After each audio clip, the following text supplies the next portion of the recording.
Okay. Hello, everyone.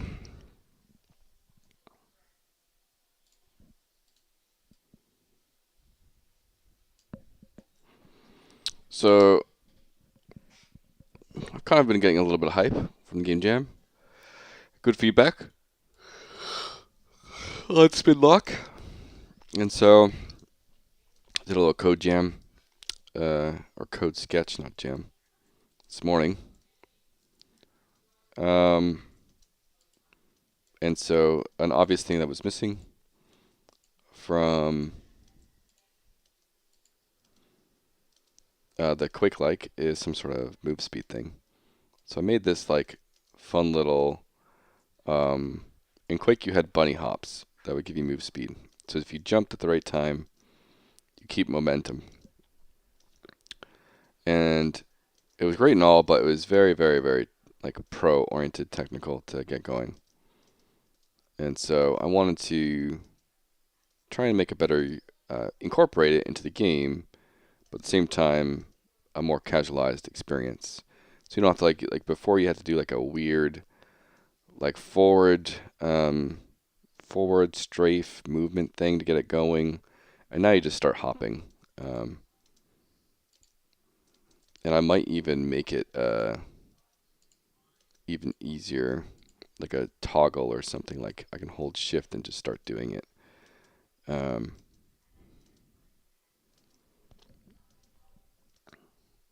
and you can see like I'm trying to create some like it's very almost like melody oriented in a way. Um,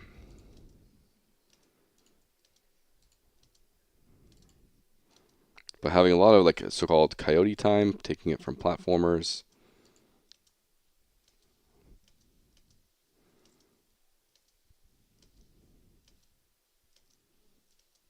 Having a bar that can track it and like so you can understand what's going on. Now you can strafe with it, whereas before you can only go like forward with it. You can only do like this type of stuff forward.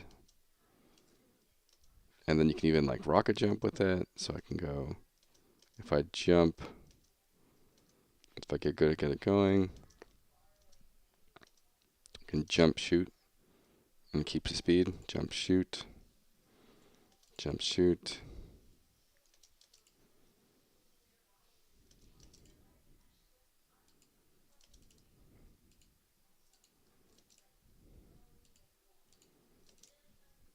So I think that's one of like a key factor of arena shooters is like the love for movement and stuff. Um, and I actually have some thematic stuff. And so if you just shoot the ground, you don't get it. You do have to jump with it.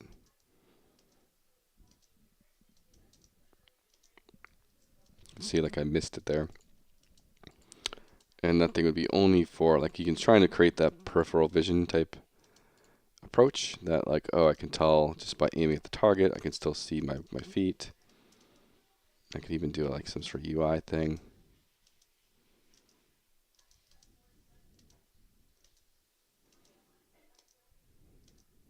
You have about a 0.5 seconds to once you land.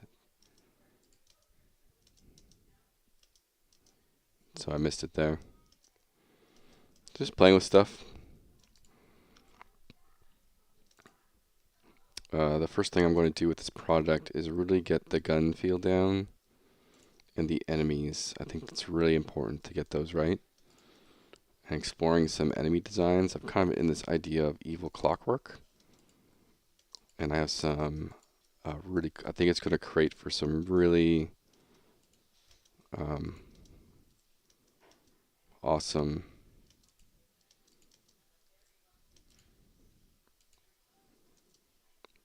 encounters, because I'm going to basically make it so you can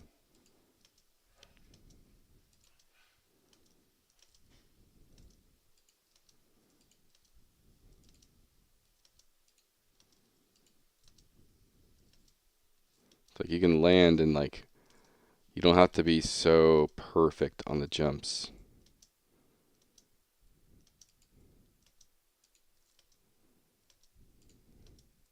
And like, I don't even have to look but down at this point.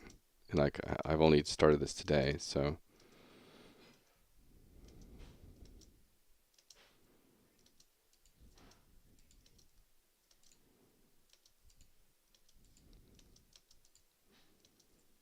And like, I might even ramp your air control. Like, let's do that. Let's increase air control as you go up in speed.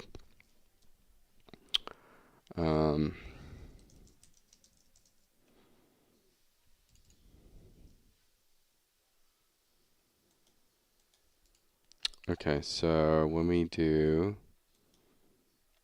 jump move speed, let's make another variable.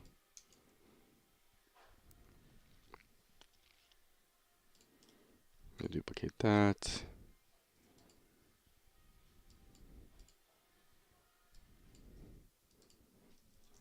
Air control boost.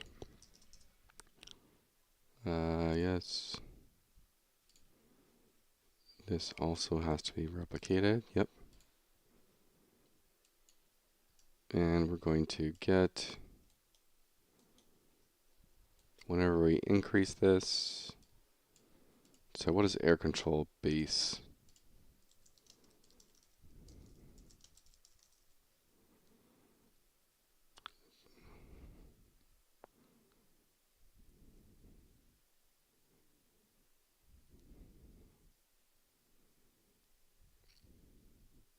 So let's just see what 1 is. We're going to put it at the max, and we'll see at how much movement we have. Because it might be something we just always keep at max. I don't know.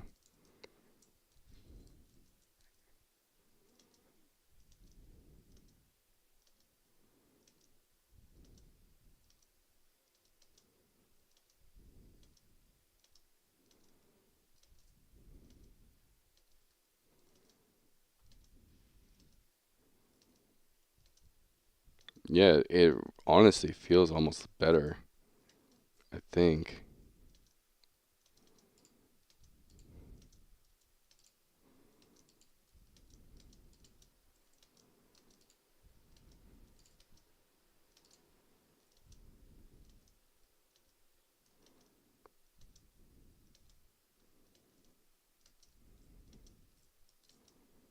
Honestly, I think we just keep full air control perma.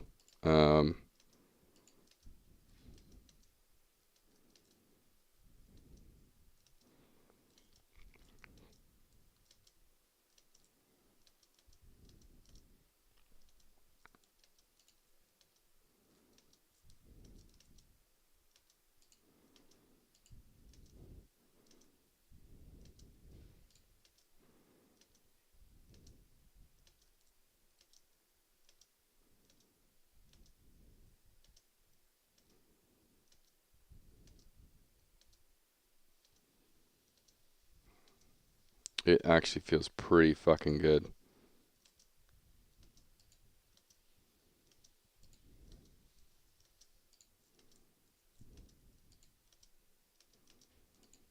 I mean, I think it is probably good skill-wise.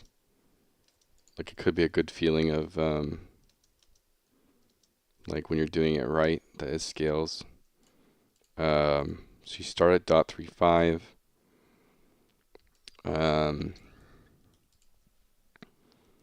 I'm probably going a little bit too high with the move speed. It does take a lot of jumps to go there, but at the same time, having like, there's part of Quake is having these massive levels. And so it does allow you to do that in those massive levels. So if I just take, we can just make this easy. We'll go air control .4. And then we do, so we're doing this should probably be just like 1400. Then we go to our widget, update that.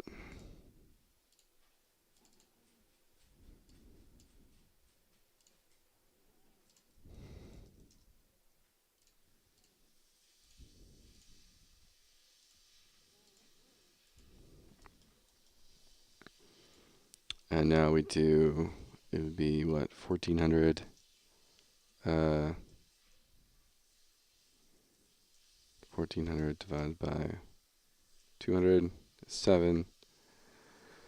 So dot 6 divided by 7 is whatever this is. You go plus this. Just do 85 is fine. Set.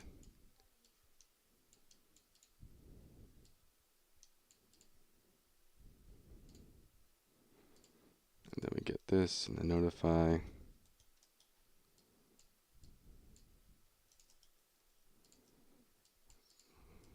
Set air control.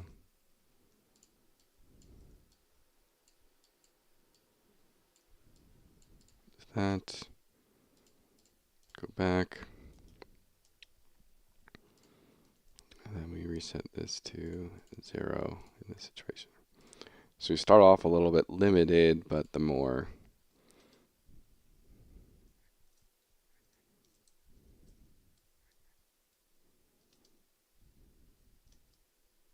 okay, what the hell?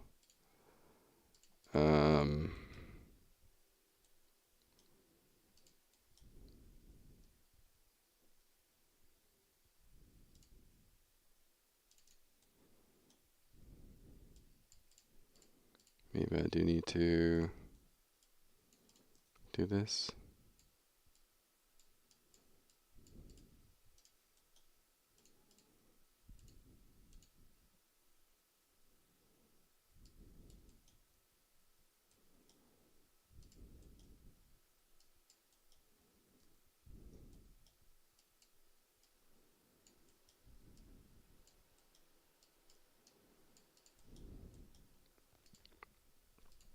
Oh, for one, this should be .4.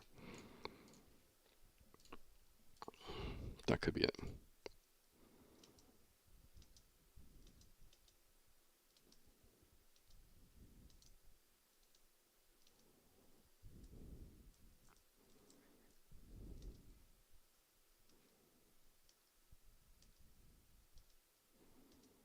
Definitely something goofy with the first jump or something.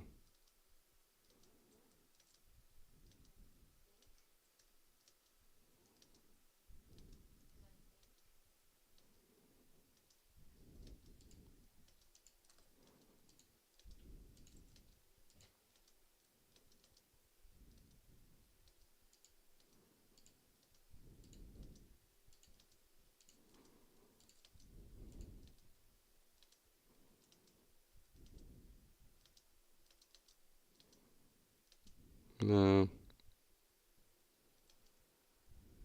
Okay, what's going on with that first jump? Oh, this needs to be .4 as well.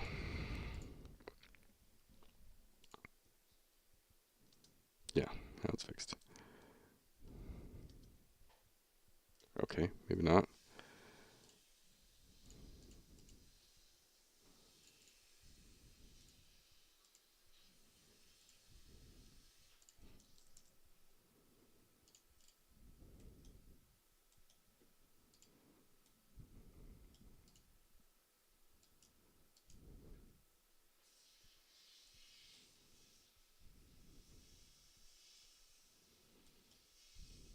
Hmm.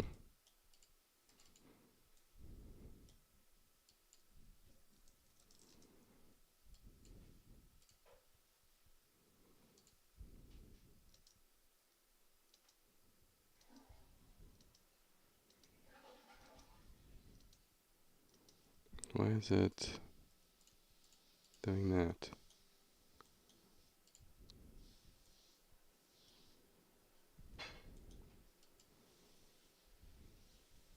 Oh shit, I did the wrong thing.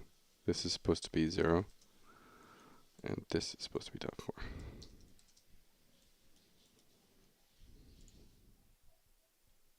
.4. And did I do it wrong here too? I did. This is supposed to be 0, and this is .4.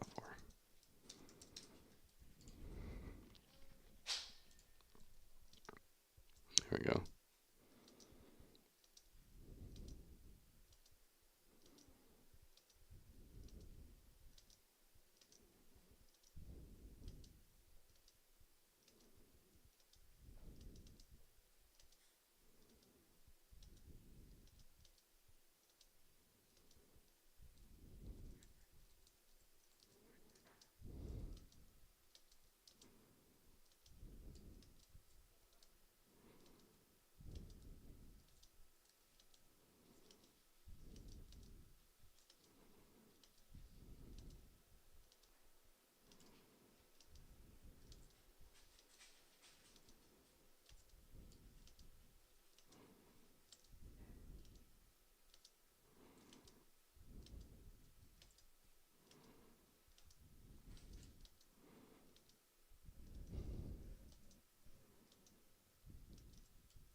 I'm just having fun shooting stuff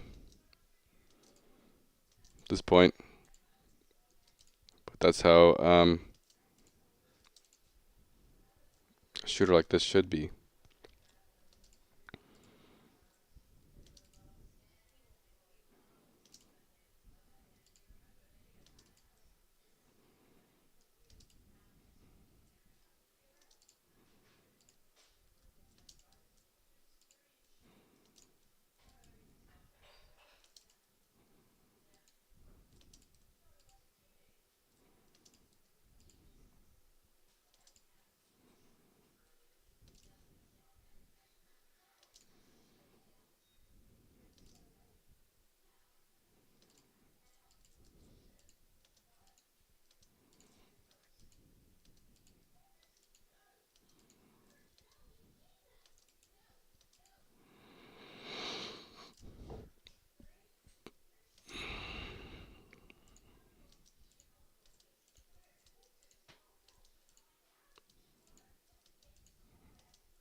Okay, I think I've ran around in circles and shot stuff enough. It's pretty fucking good.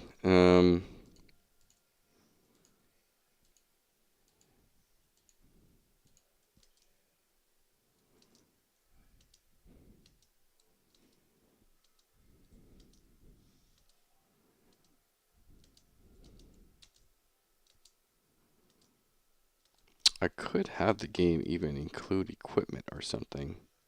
Like almost bring it up to like Destiny level, where you start to get, but I don't know if that's getting overcomplicated or not.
I'm questioning if I should basically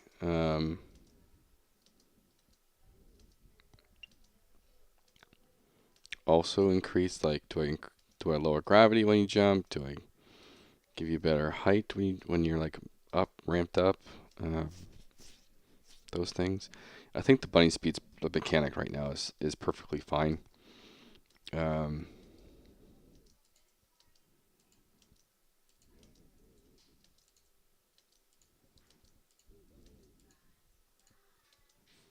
I think I just need to let it cook or let it sit and work on other things. Um, a lot of the weapons are pretty good. I have the base weapons all in. I just like maybe some hit effects and stuff.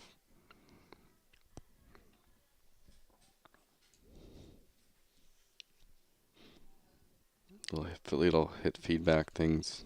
Um,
I'm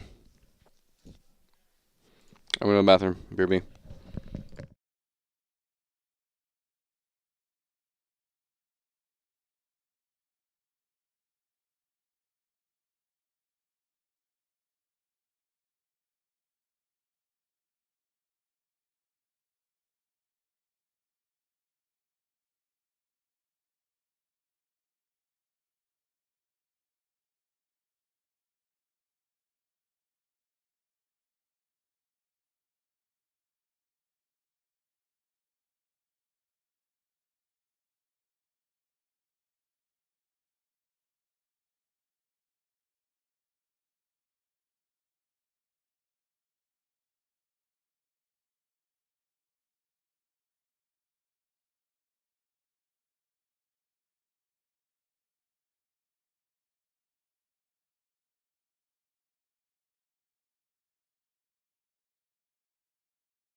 All right, so let's add in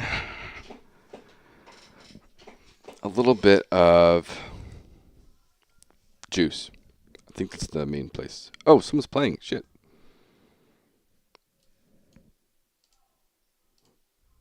Games, SpinLock.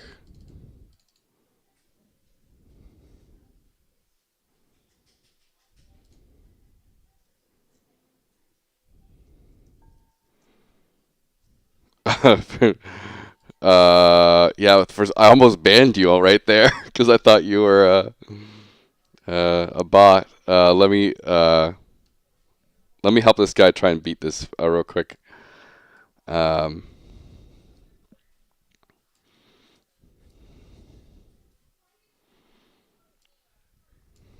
Unfortunately, the timer doesn't update. So you said, "Yo, hey man, um, last time here you gave me really good advice. Thank you. No problem. Of course. Um, just want to ask, since I'm somewhat new to game dev,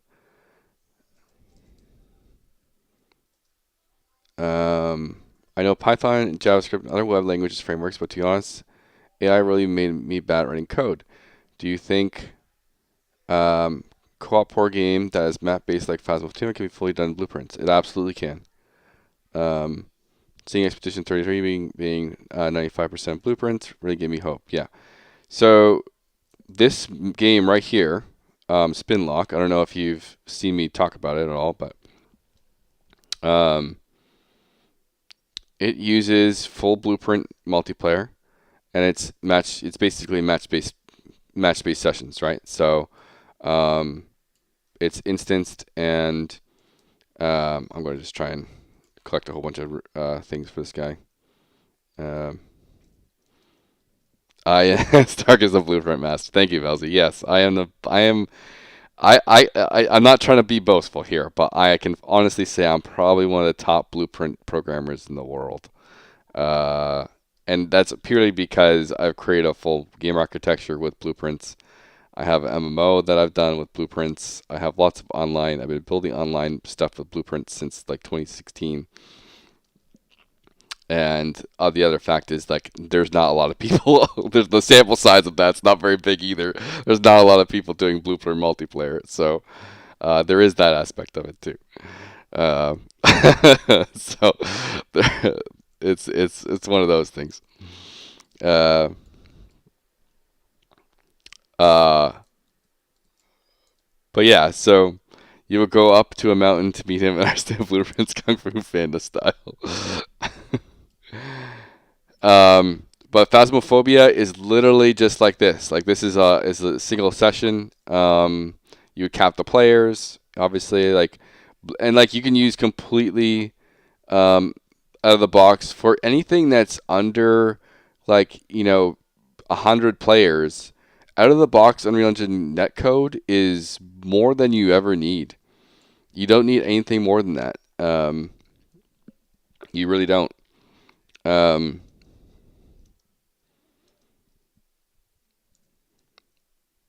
because like especially Phasmophobia, like I don't there. Oh, yeah, I think it's more monsters, right? You have to survive you have to detect the monsters and stuff or whatever. I haven't. I'm not the biggest. Yeah, you definitely came to the right guy to ask for improvements. That's for sure. Uh,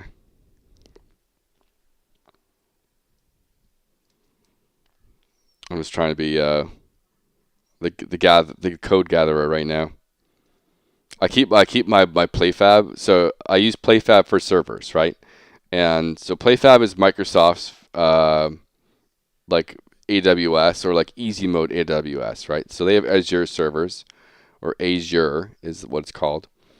And like the like developer friendly version of Azure, you can obviously go and build your own, but the developer friendly Azure is PlayFab. Whereas Amazon, there you can obviously build your own AWS stuff, but their simplified version is GameLift. It used to be GameSparks, now it's GameLift. We need more purple codes.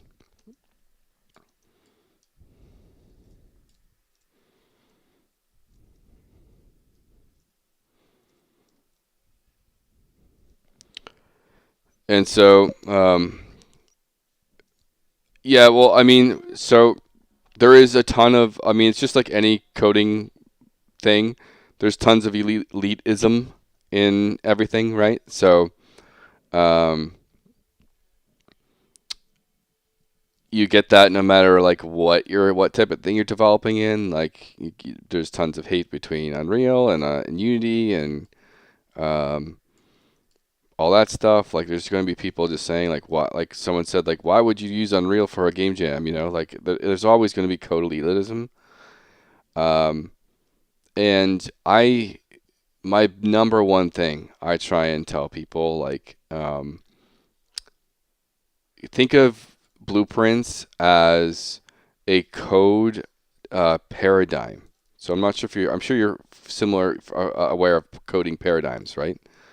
There are different strategies to help reinforce clean code. And blueprints is a coding paradigm to handcuff yourself into keeping your stuff simple, and not over architecting or engineering it. And you can still, have bad code in blueprints. It doesn't like solve that in any way. Um, no, we failed. Um,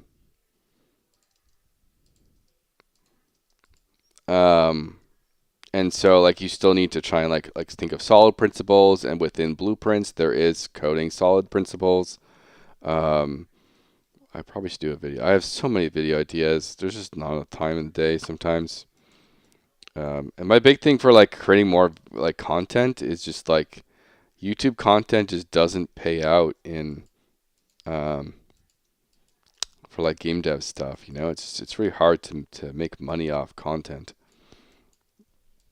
Um,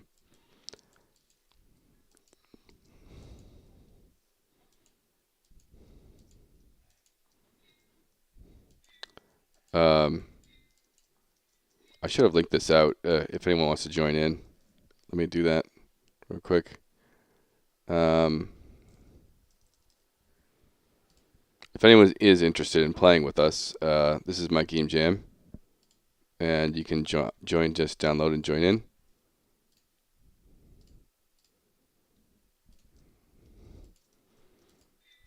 And so this is a 7-day game jam. I made a Quake-like extraction game, puzzle extraction co-op puzzle extraction game.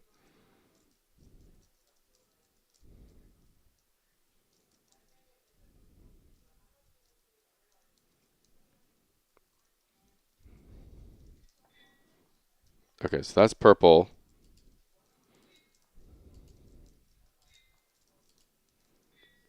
So it's like you have to like now on some notes like Thomas Brush talks about how you don't need tons of views. Like you can start to get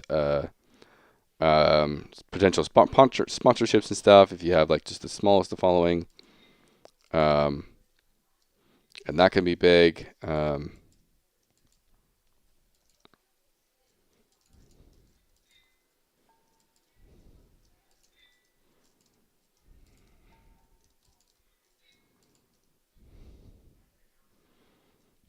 That's okay.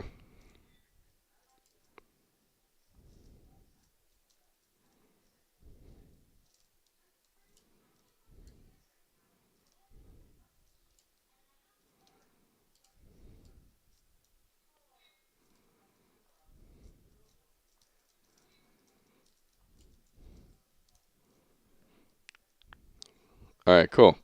Um, So, and the ones I agree, I don't see many game dev tutorials. I could say doing well on YouTube, and the ones that do are just simple and, in my opinion, unoptimized with no regard to memory management or any other important concepts. Yeah, like I've been wanting to make my own course. Like I did Coursera, right? There's a massive course I did there. Um, so there is that. But I don't get any type of like Epic paid me up front for it, and that's it. And so I'm wanting a more control and stuff into my game dev course and stuff. This is blue. But like, geez, I'm just trying to get. I've been out of work for like a year and a half, so I'm just trying to get anything. Um,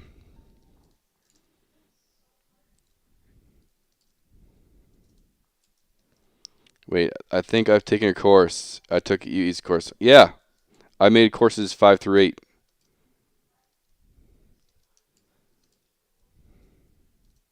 for that.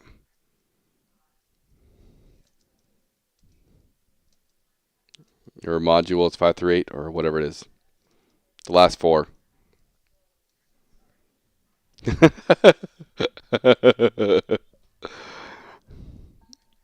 You'll even see a link down below in my description and stuff.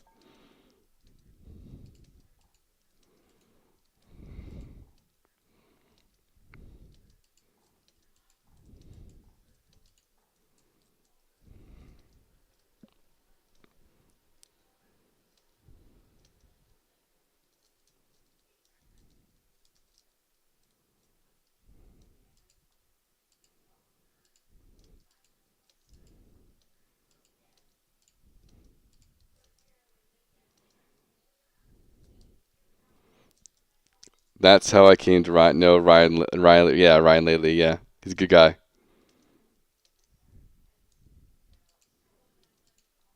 I don't even remember what that was. Was that blue purple? I don't remember.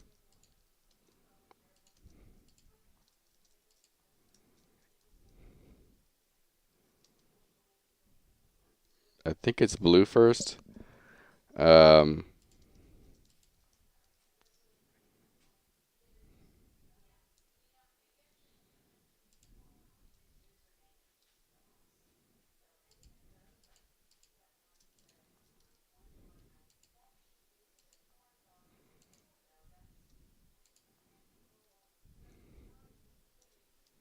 it's a rocket launcher. Let me get some of the guns.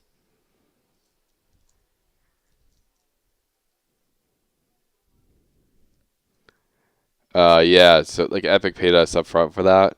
Wasn't the most money in the world, but all of us poured our damn hearts into trying to create something good there. So blue, blue, purple, purple.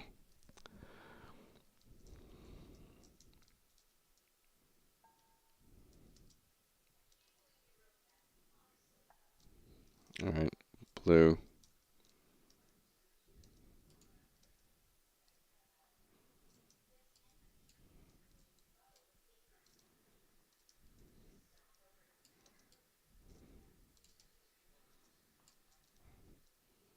Need the blues. But yeah, like I knew how complicated Unreal was, like starting out. Like I started out cold turkey, jumping in the industry, right?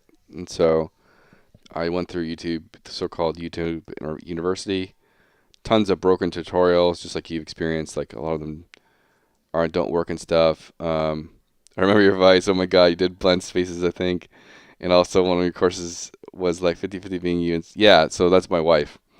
We did it together.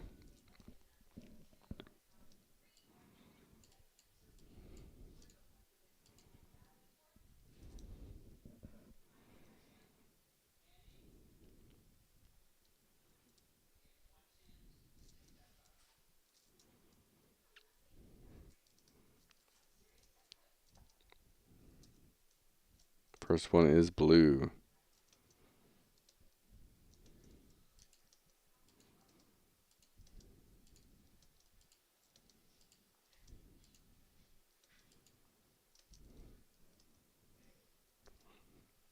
But yeah, it's funny. Like it's really like it's a project we did for like the like when we wanted to give back to community, but also just the merit, right? And like the industry recognition. So we really wanted to do a good job on it all. And like I said, the pay wasn't the greatest, but I even like was talking with the guys from Flip Normals on potentially doing something for them, but it was more of a revenue split situation and not upfront cash. Oh my God. Oh man, you guys are great. If I hopefully ever become successful in space, it's thanks to you. Oh, dude, like we really put all of us, and even the other authors, put so much effort into those courses to try and make it good. Because like we were told, these are things going to be. Let me concentrate for a sec. Blue, blue, purple. This is purple.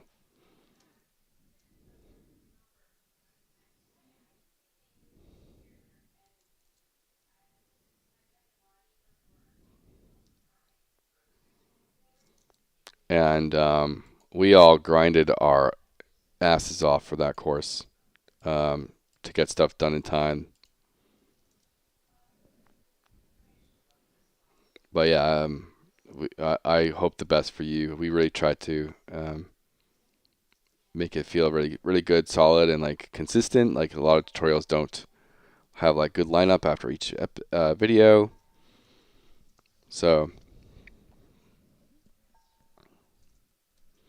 but yeah, as far as like all right, so this is blue. Fourth, so it's blue, blue, purple, blue.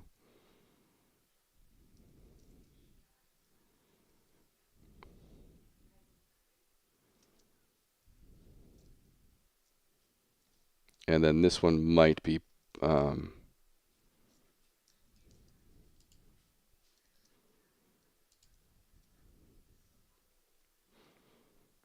there's a blue.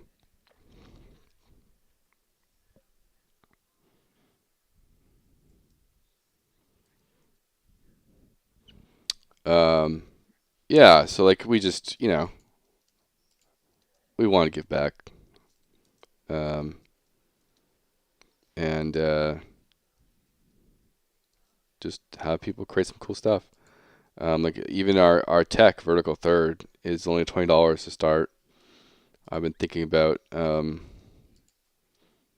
almost like a pay what you want model for vertical third. Just to get it a little bit out there more.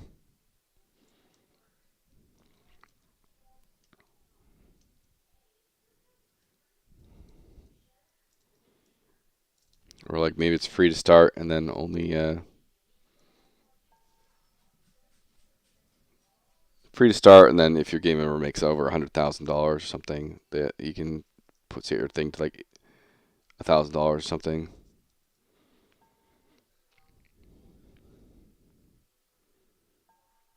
Hey. All right, where is my friend?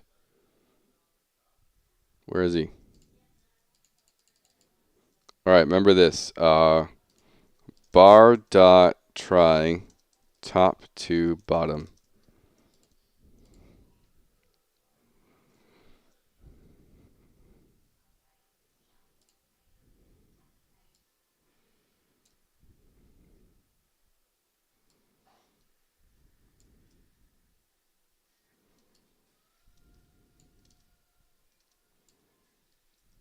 Not that one.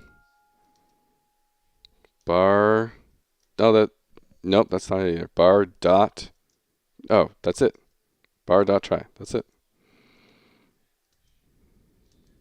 We got lucky.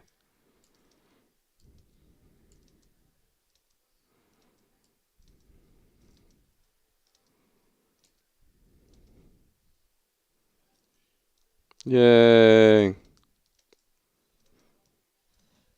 So I definitely take an in-depth course, especially for behavior trees and AI in general. I've found a lot of helpful content in that public. Yeah. I don't even use behavior trees. That's my like issue. I haven't revisited it in a long time, but I use full blueprint code for my AI.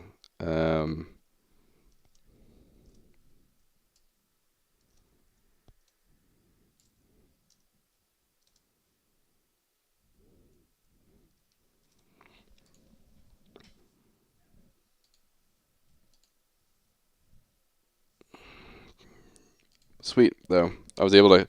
So I keep my server tab open. This is my server tab. Oh, you really are the blueprint guy. This is my server tab, right? I need to zoom in again. But basically, when I see my servers pop online, which means like this turns active. So normally, basically, like for your Phasmophobia thing, right? You have a certain amount of standby servers, which does cost you a certain amount per hour. Um, but then when players log in and like request a server, one will pop online very quickly. All players would join that server, and then you like close it off from other people joining it, and then then the match starts. And so that's what you would end up doing for your Phasmophobia type game. Um,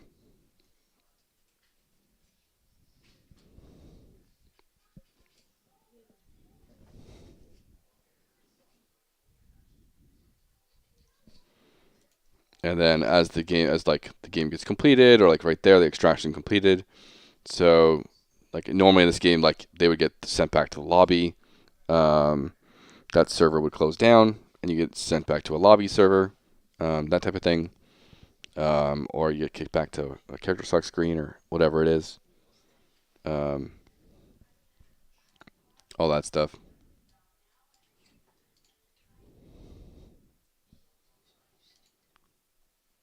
And so at that point, you're just creating that so-called match experience. And in my case, for that one, I don't have like multiple instances set up or anything like that. So because it's a game jam, so you effectively just the server just restarts the level, um, and everything gets reset back to normal.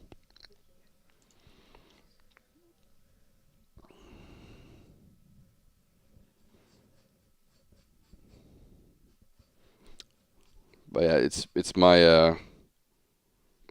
my mission to really promote blueprints. And like I've done so much with Ruins of Terran, is like one of my main projects, right?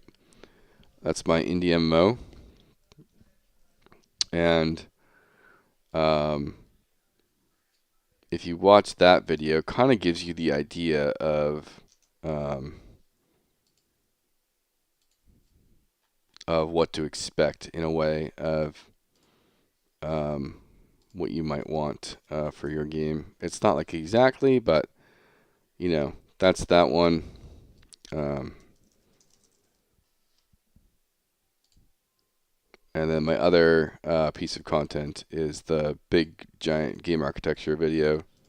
That one there, which would help you. That game architecture video is good for anyone, no matter what engine you're using. Um,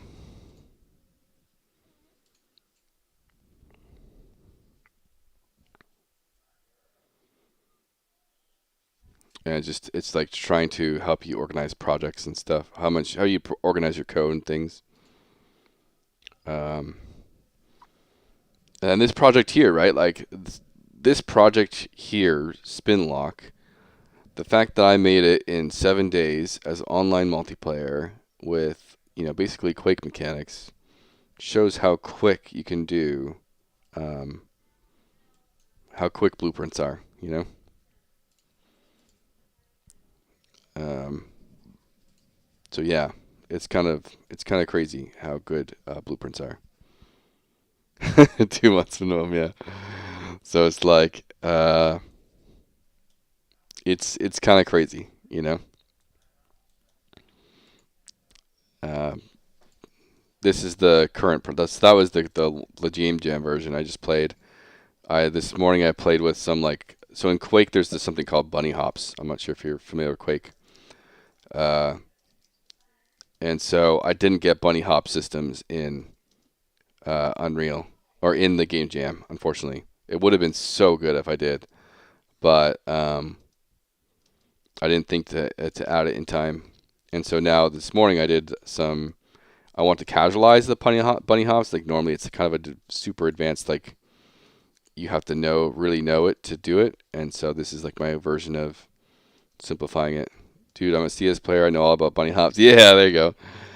So this is like my way of like casualizing it. Like you can see your speed boost from it.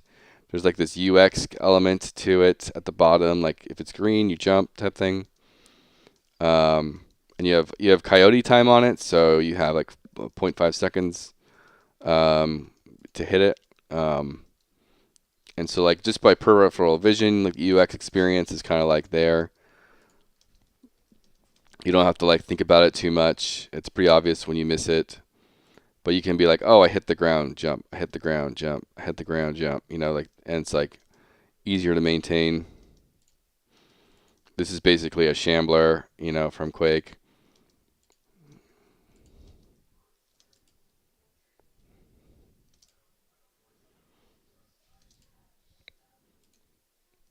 So like I basically yesterday built out a pitch deck for this game, and just seeing if any submitted it to like, you know, so far at least 5 or 6 publishers. See if anyone takes a bite as a solo dev project. I've been doing a bunch of research. There is such a huge Quake community right now that's just dying for something in the Quake aspect of things. Um,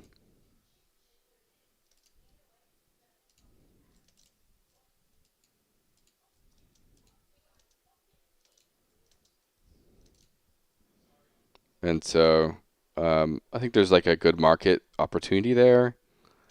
I've been thinking about a Quake-like for a long time. I just never really got around to doing anything with it.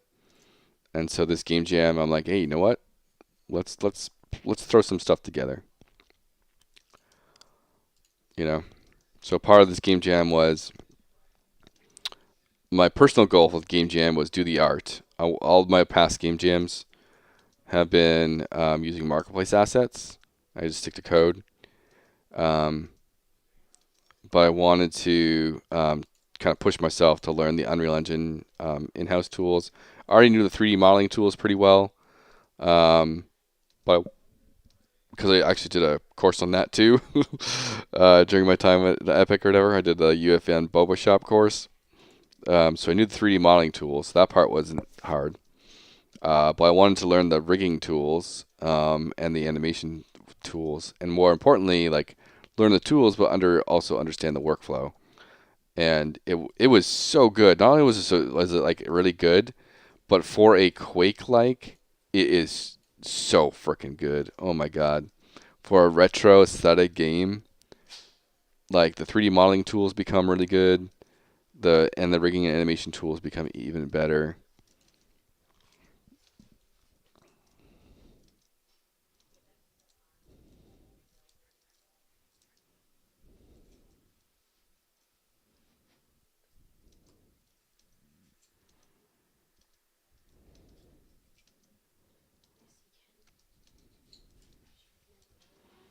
But yeah, so I'm just trying to like mess around a little bit with the gunplay. I think I'm probably going to update Vertical Third this month. Just take a break from Ruins of Terran and take everything I've kind of figured out from Terran. Update Ruins of Terran or update Vertical Third with a bunch of new things, like mostly polish, not like new features or anything, but mostly polish. And then update it. I have like probably 2 engine versions I haven't updated it for, so let's do that. Um, I'm allergic to animations and 3D modeling. Yeah, I'm clearly not like the most advanced 3D modeler in any means, but I've been dabbling with like low poly stuff here and there. Um,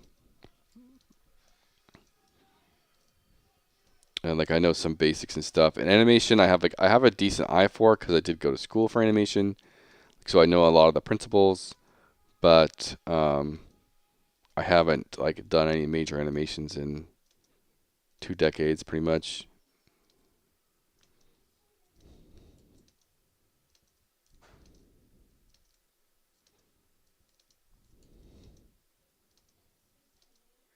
And animations again. There's 3 core parts to animation, right? Like it's the telegraph or the I forget the word for it.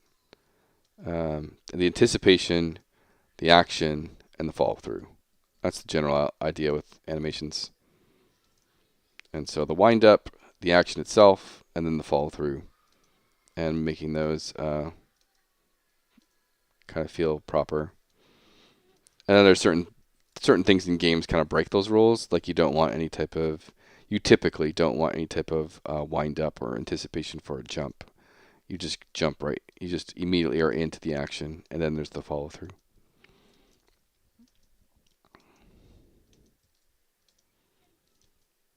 So like this is like really important that you can do this and like not think about your bunny hops.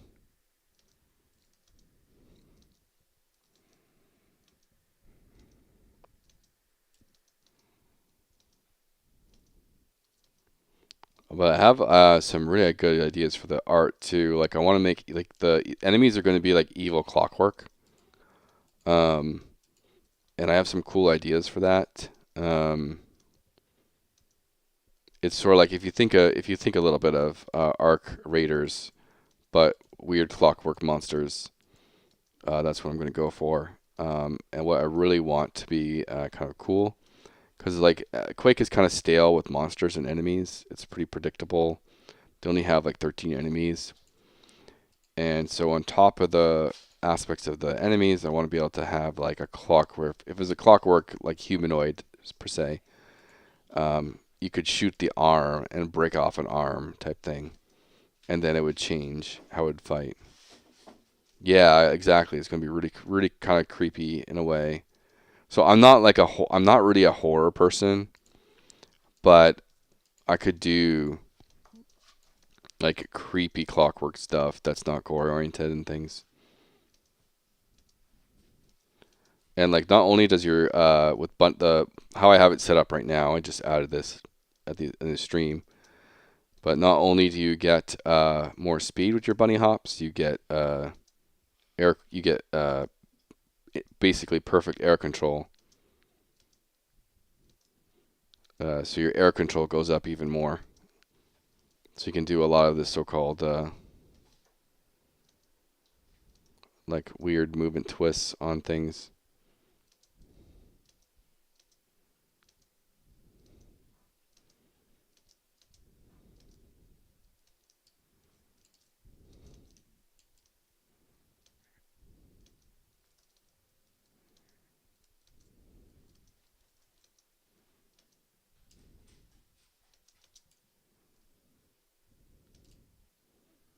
I'm not a horror guy. That's like money. Yeah.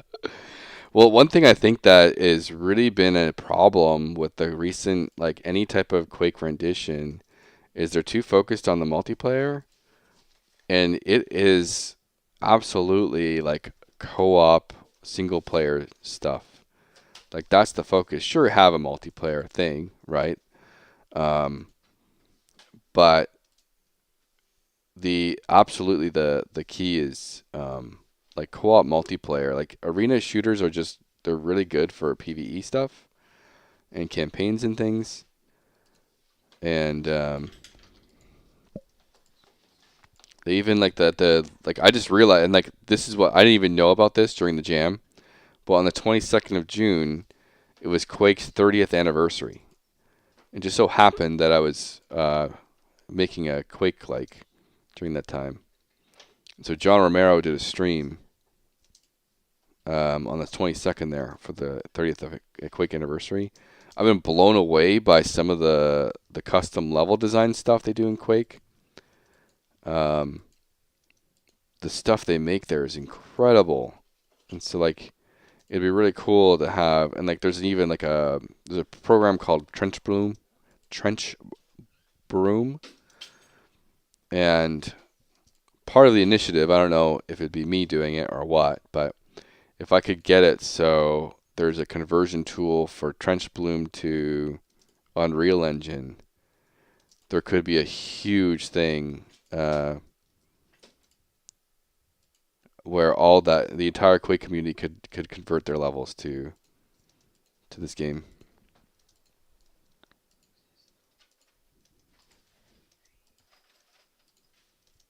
And so like there's just so many different Quake communities. There's level design communities. There's the speedrunners communities. There's the campaign communities. Um, then there's the multiplayer players. These things. Um,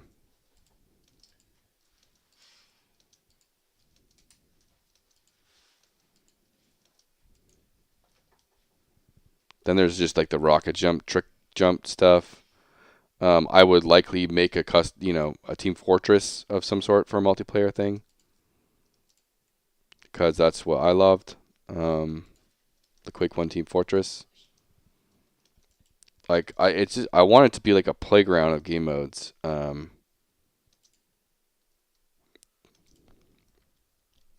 With just really good gunplay, and fun monsters to shoot up. And yeah, I just the nature of the game, I would have to have some sort of mod support or custom level editor. I could build a whole custom level editor myself if I wanted to, but it'd make more sense to just you were a Dota guy. There's Team Fortress, right? The game itself, and Team Fortress 2, which is most known. But then there is Team Fortress the Quake mod, which was the OG Team Fortress. Team Fortress Quake 1. And so it looked like that. This was the original Team Fortress. And it was like one of the biggest mods at the time. And then it eventually became its own game. But it's 2 towers, 2 bases, you're going back and forth, capturing stuff. Oh, so it's just like Dota. It was a mod, then it turned. Yep, exactly. I played Dota 2. I was terrible at the first one. I'm a huge League person now, um, but yeah, it's the exact same thing.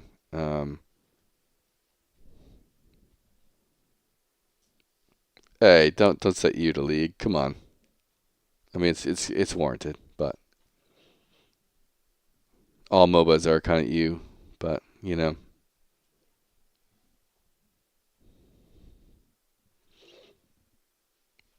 But yeah, so like that's like the transition there. So that was the medic in old school Quake. They don't have the medic here, but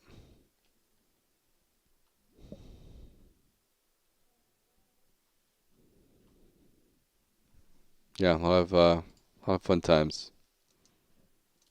Yeah, I agree. Got to Immortal and Dota after thousands of hours and realized it was the biggest waste of time ever, pretty much. That's all competitive games, though. MOBAs suck. Yeah.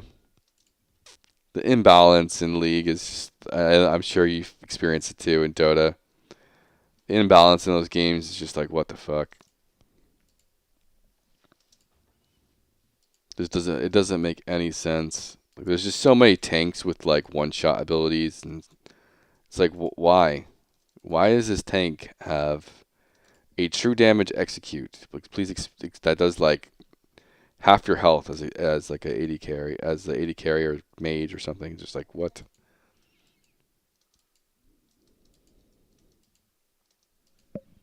Doesn't make any sense.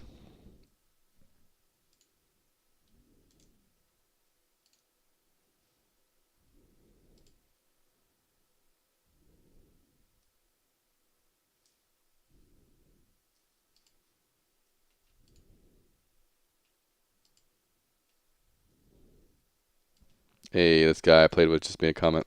So let's take a look. All right, the part I enjoyed the most is communicating with my single teammate with limited options. The whole arena is very menacing. The shooting itself was actually pretty boring. The weapons are all very similar. Shooting is super simple. Dodging is just moving one direction. There's too much heals, I'd say. I'm also not a big fan of just guessing the password. No background music. Having multiplayer as a jam is impressive. They're too risky, but I got a teammate, so it worked out. Overall, teamwork part was super fun, but just shooting is just boring. More challenging. Cool menacing map, and nice retro graphics.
menacing vibes.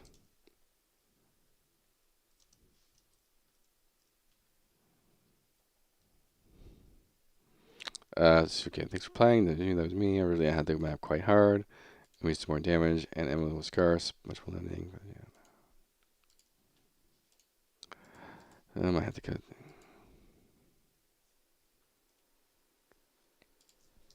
Agree with many of your points.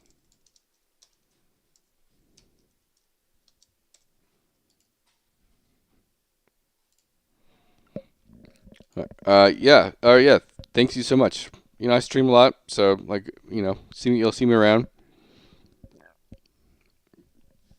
Thanks for stopping by. Thanks for all the comments. And I appreciate you telling me you took our course. So, thank you for that.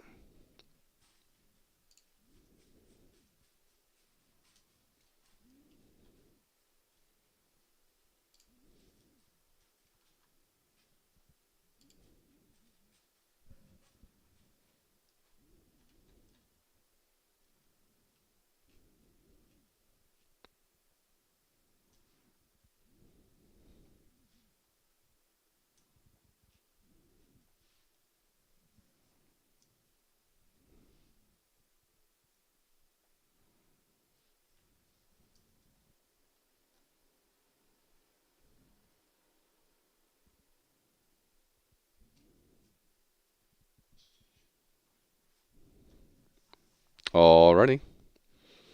Another one. Another awesome post.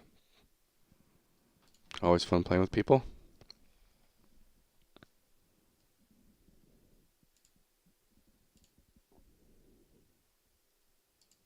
I think I got 2 new ratings, it seems. It's cool.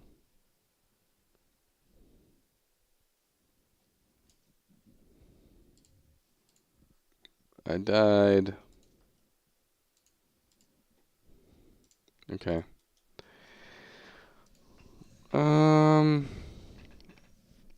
What am I gonna work on here?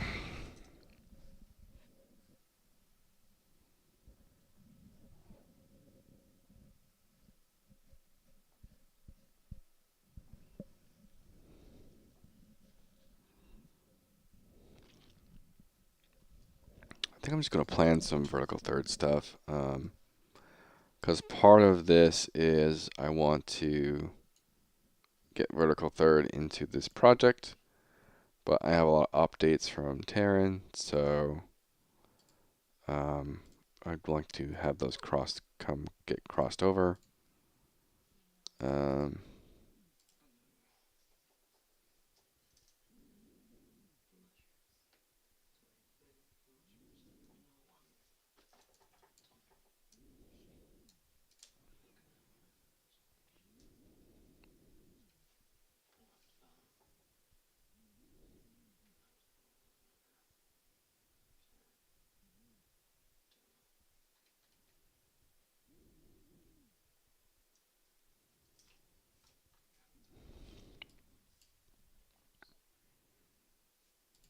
Yeah, maybe I open up. I don't know. I'm so torn what to work on a little bit. I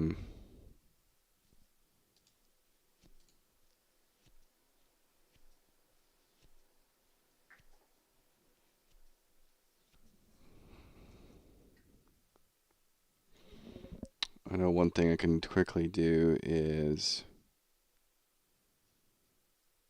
I can make I have a cheesy crosshair right now. I could change the crosshair up until what I want.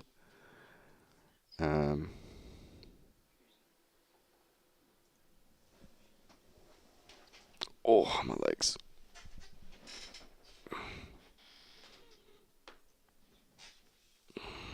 That's not what I wanted.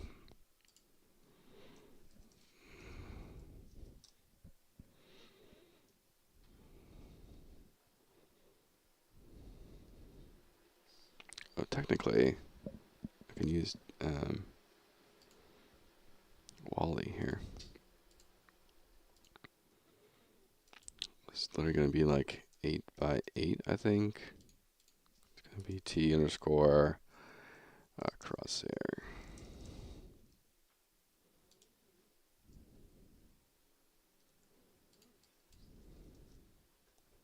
I don't even need that much, I don't think, but what's my current crosshair?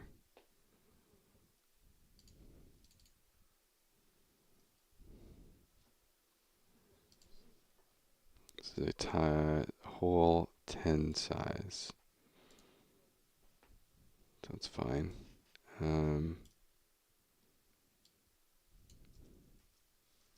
So what I want is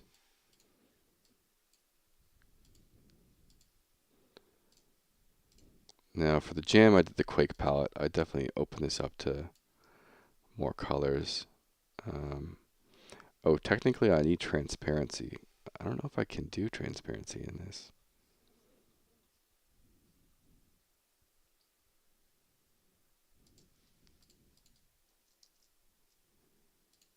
Can I delete this?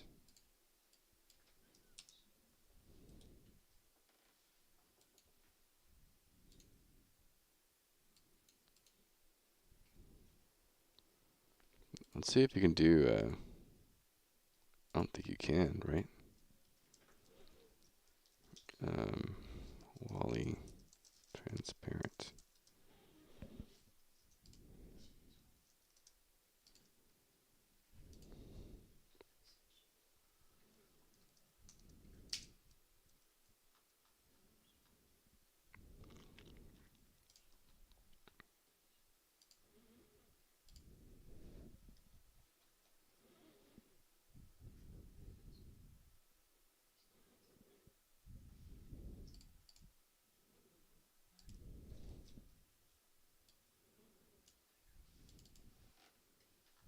Yeah, that still has something. So Wally app transparent.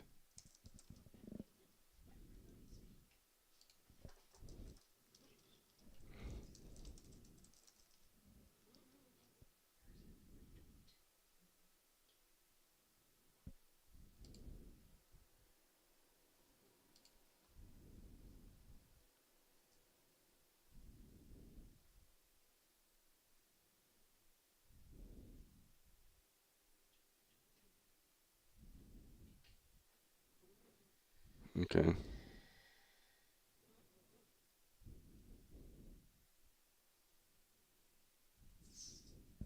Yeah, I don't think you can do transparent textures in Wally, it seems.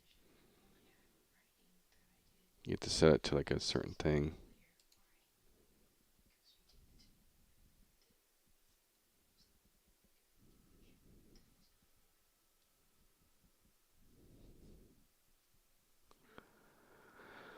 Okay, whatever.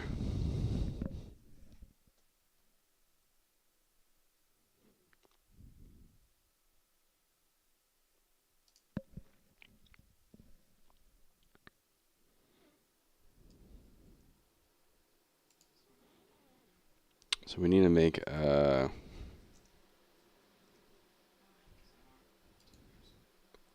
let's go 16 by 16.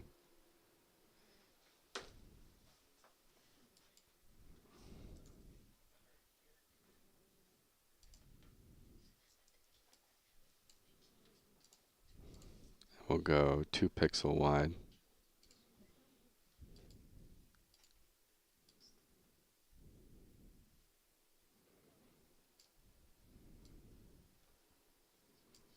Let's make this white. I don't know why I did that.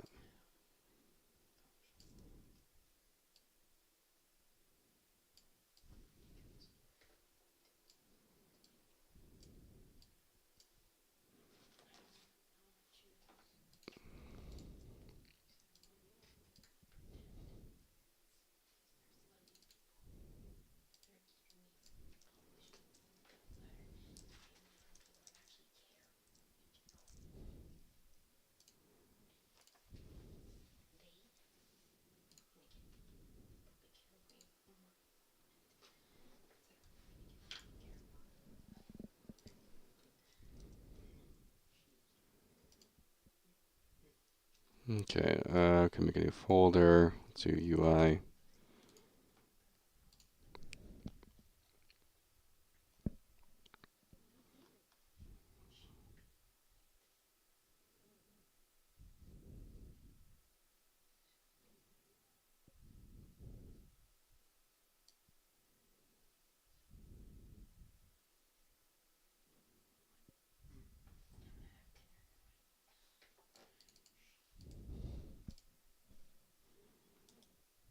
Oh, I need to do this. Take this, copy here.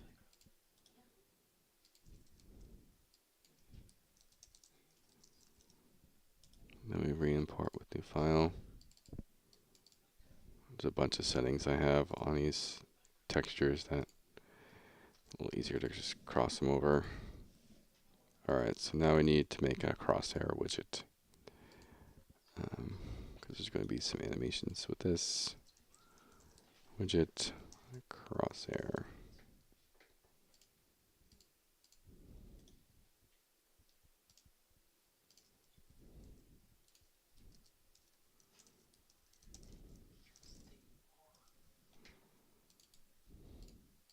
It's going to need a blueprint.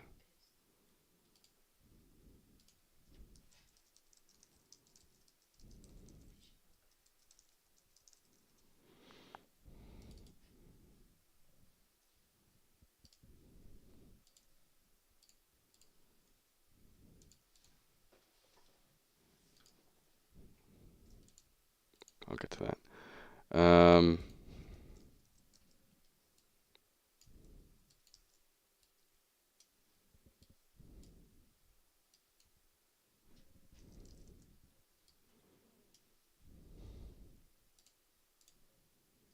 It's going to be pretty small.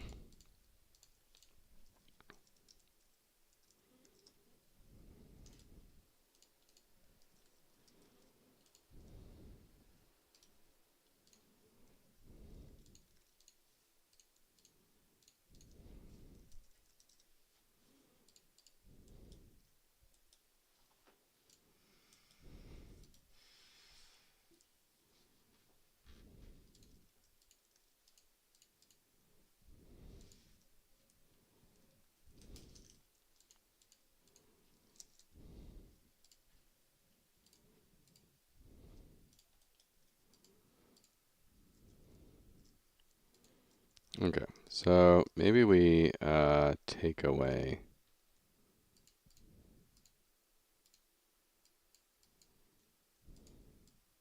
this by natural. Why am I doing this?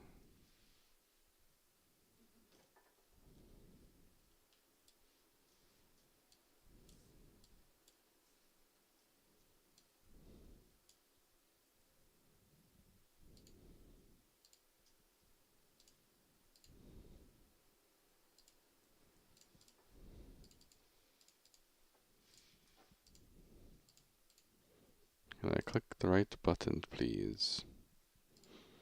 Burp, burp, burp, burp, burp.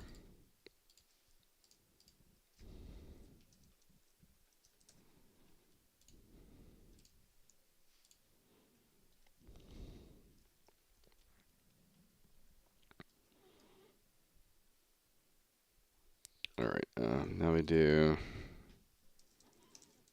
interface, widget, crosshair, hit. And we'll just leave it as that for now.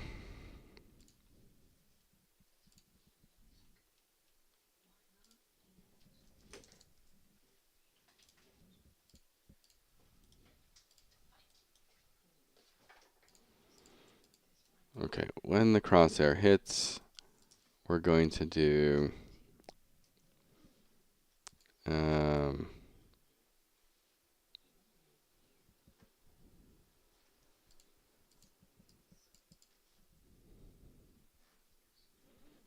I'm going to take the image, the current image.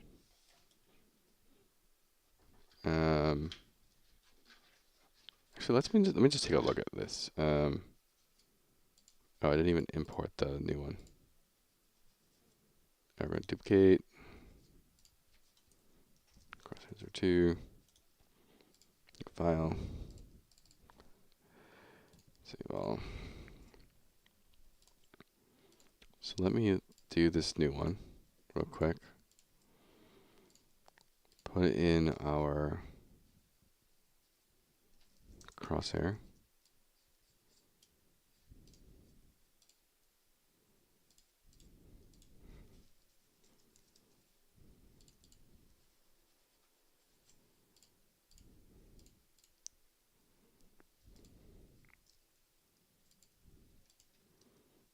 Okay.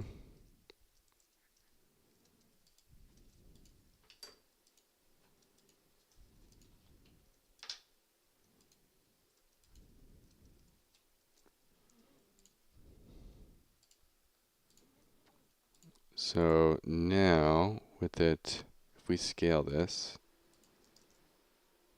right? Yeah, it grows bigger. Perfect. Image. Now we're just going to do an animation.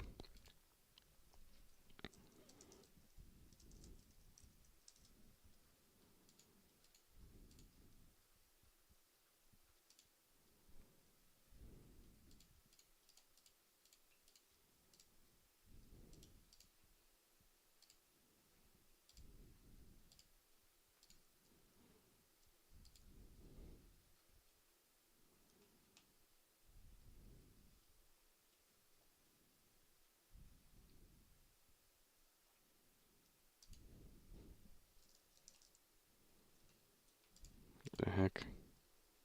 Transform.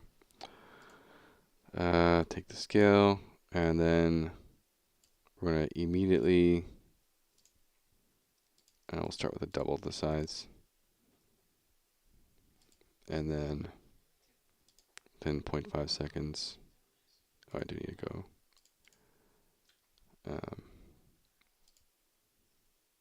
Why is that not keying?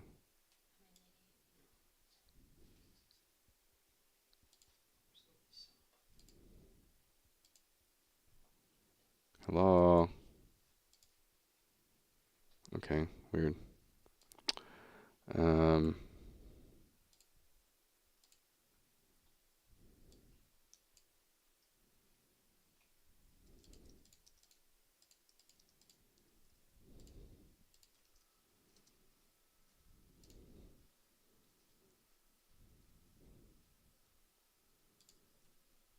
then we go over here. And we're going to just play the animation.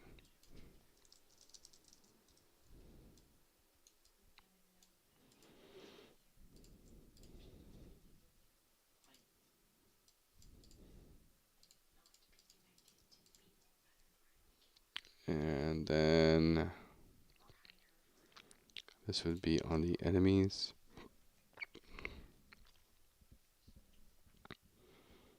Another reason why I need to do I almost need to do my vertical third stuff first. Because I'll have to make adjustments to a lot of this code. Where is it? Modify health. So now we go character player. We do a whole thing here.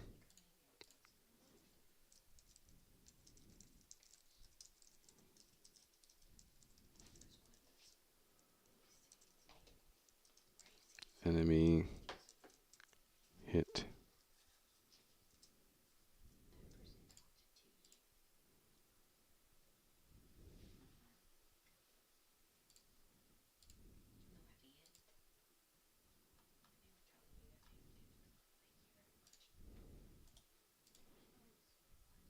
And then we're just doing a custom event to the client. Enemy hit client. Run on client.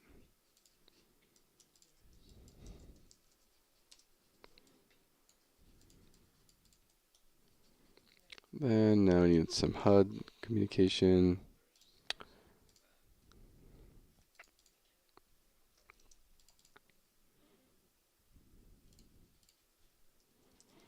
Get widget crosshair. Return with just an object.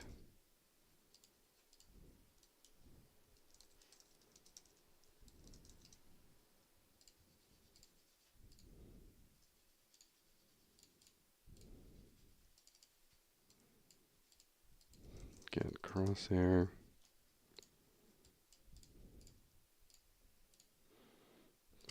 player master, get player controller, get HUD, and get crosshair, and hit.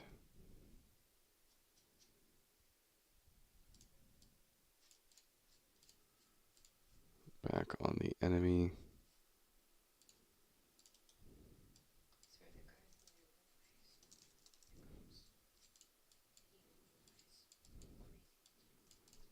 Okay, so now the first thing as soon as I hit the player, hit the enemy.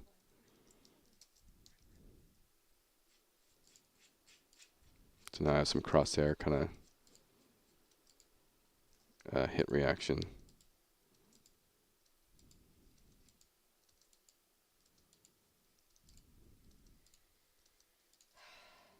And I have now it's set up so I could do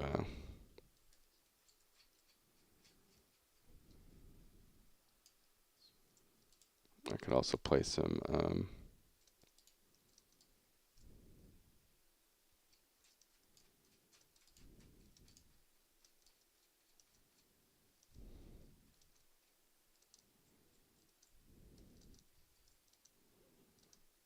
the bunny jump stuff is really kind of like, I've only did it today and I'm really starting to get the hang of it.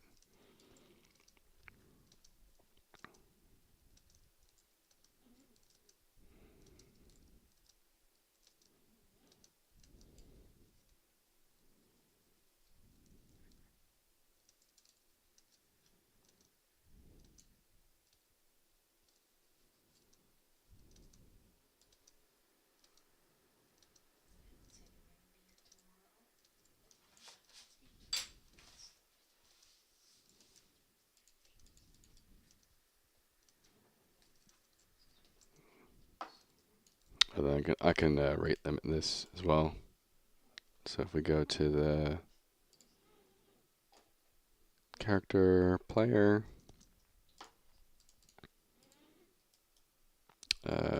we can do like a do once here.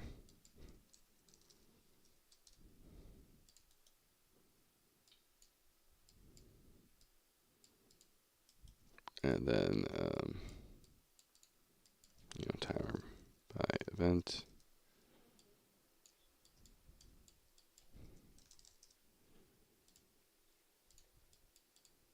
And maybe like 0.25 seconds, like reset, so it's like at a maximum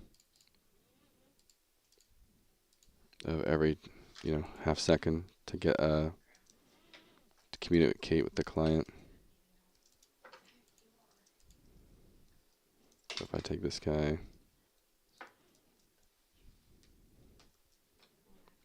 this throttles it a little bit. Because if you had like a bunch of people in a game, it could get super spammy.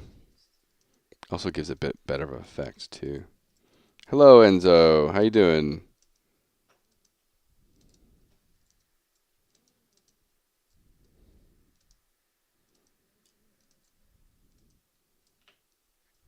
I'm goofing around with the project. So I don't know if you are you familiar with like bunny hops in Quake?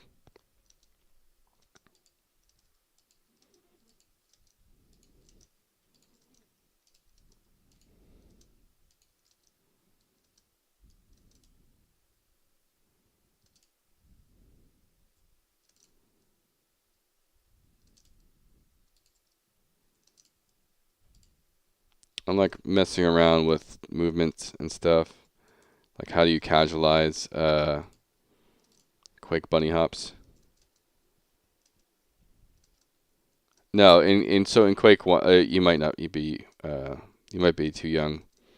But in Quake 1 there's something called bunny hops. And it's basically as you jump, you retain some movement. And so I didn't have that in this kind of demo, so to speak. Oh, someone's online again. Holy crap.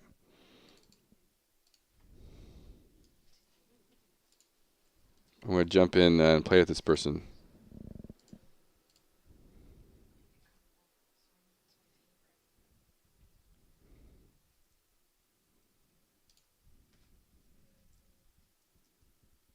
Oh, did they beat it already? Or maybe I just didn't refresh. I don't know.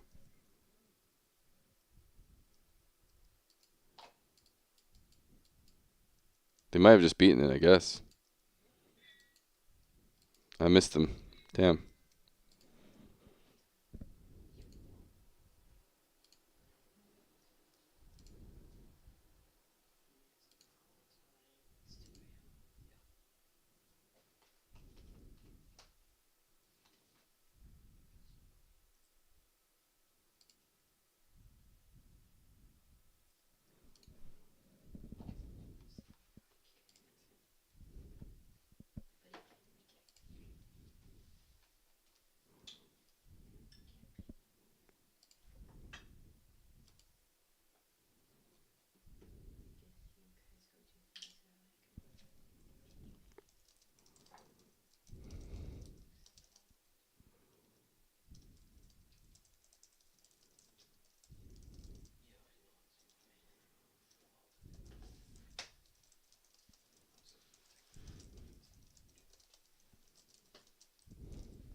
I'll see if he comes back on.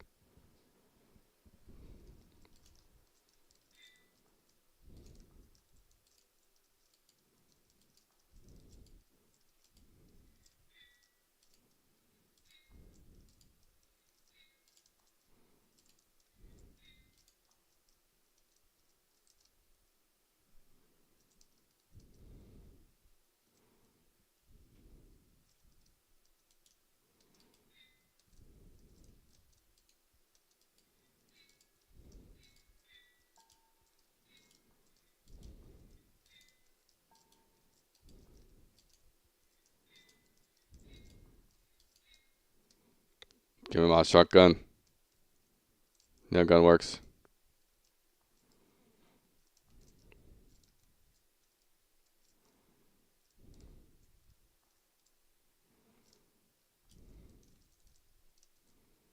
I probably missed him. Sad panda.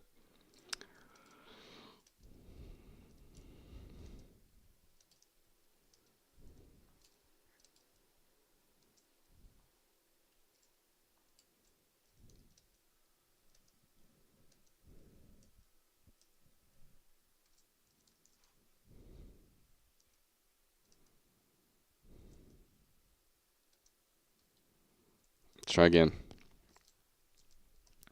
Purple, purple, purple. Alright, it's blue something.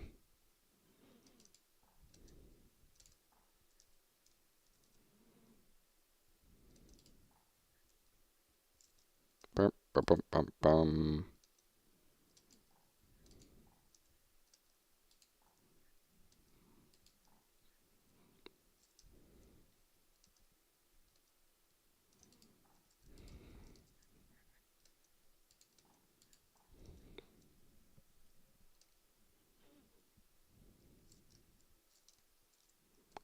Blue.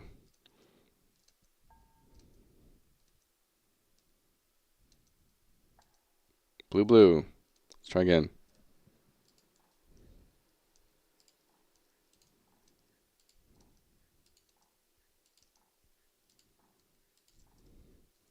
I actually I'm actually have a lot of cool ideas for um like the art of the game.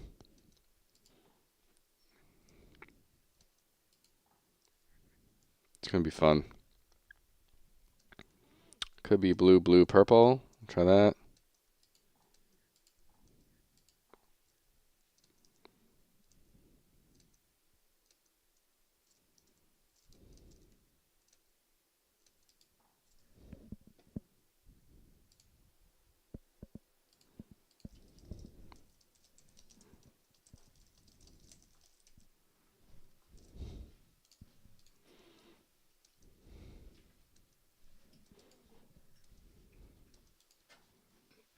Dun, dun, dun, dun. Did it fail? Oh, it's blue, blue, blue.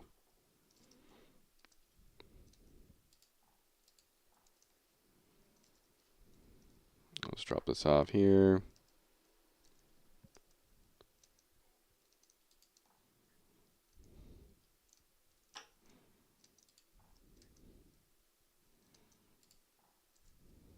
Oh, I'm so mad I missed him.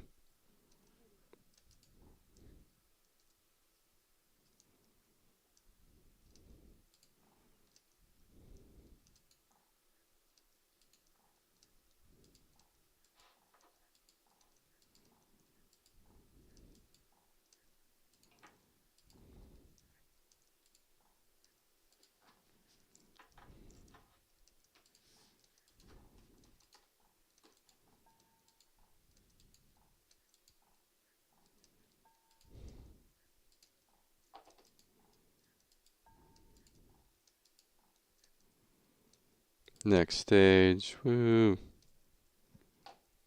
I might fail this. I don't know how long the level's been open. The timer doesn't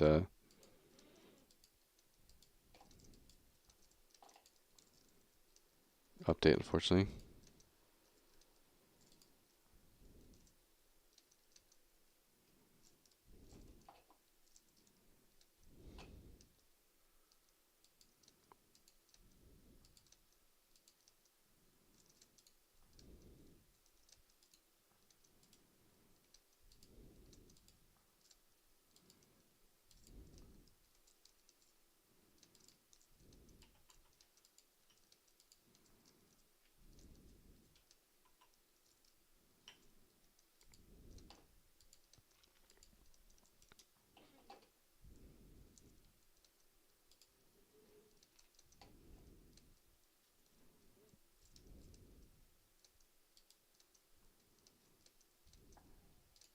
All right, first one's purple.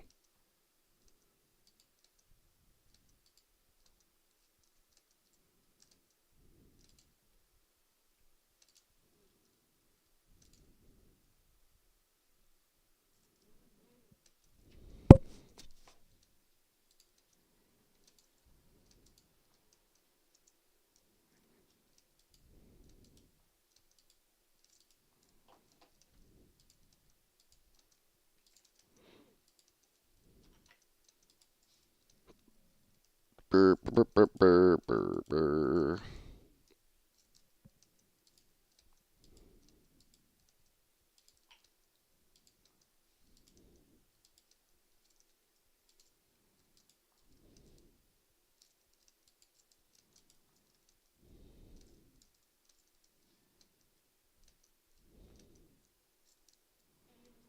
Purple, purple, purple. Let's give it a try.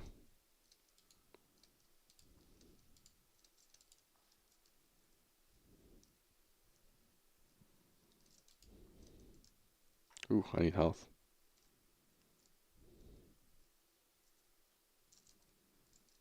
Perp, blue.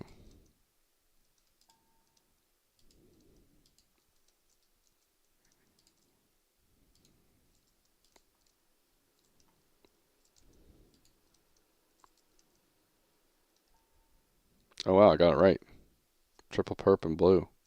Nice.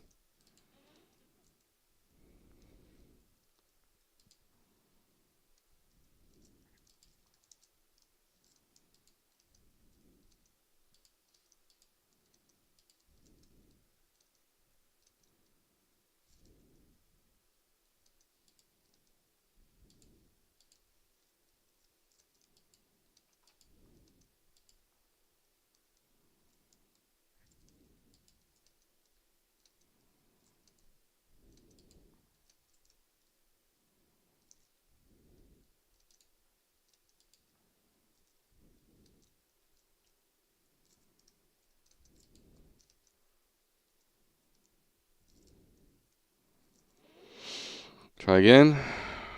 Purple. What's wrong? Needs blue first.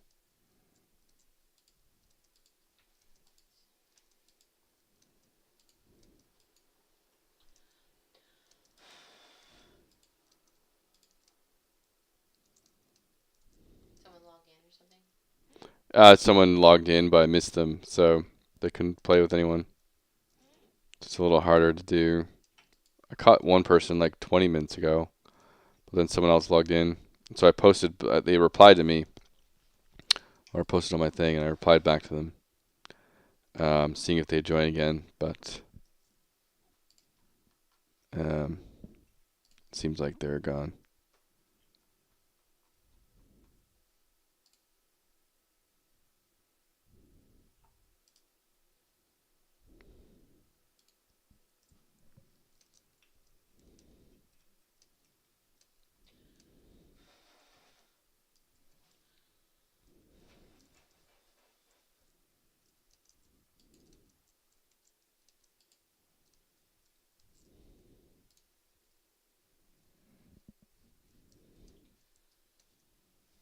Let's play this one out. See if it comes back online.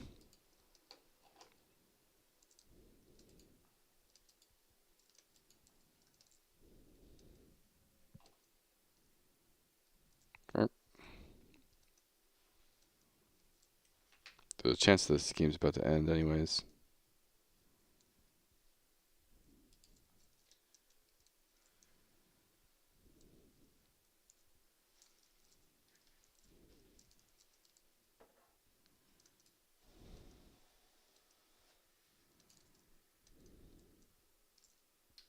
Oops.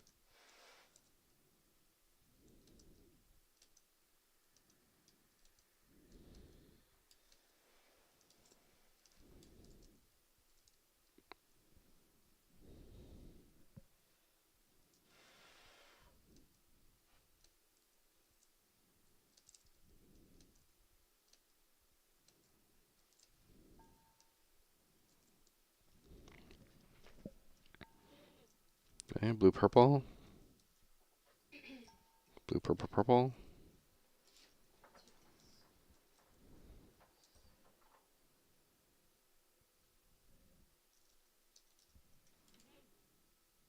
Alrighty. We've got the code.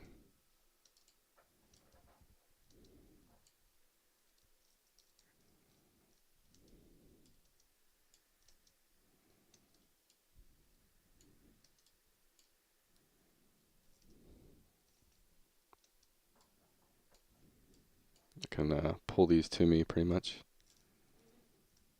Come to me.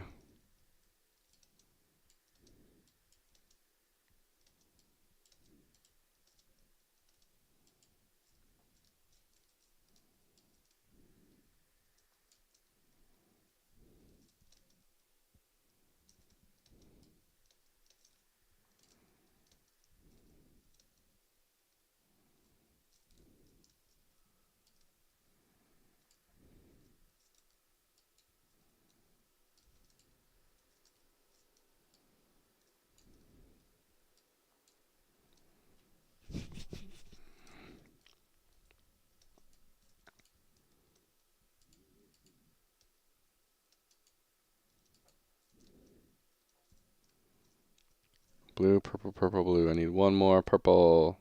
Come on. The match is totally about to end.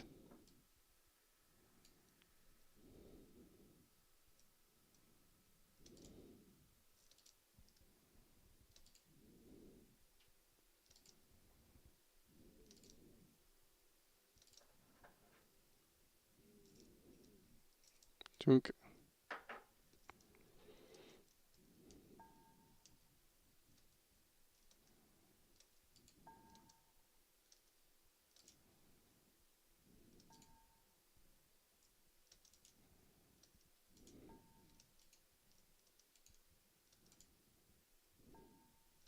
Yay. So dot, dot, triangle, bar.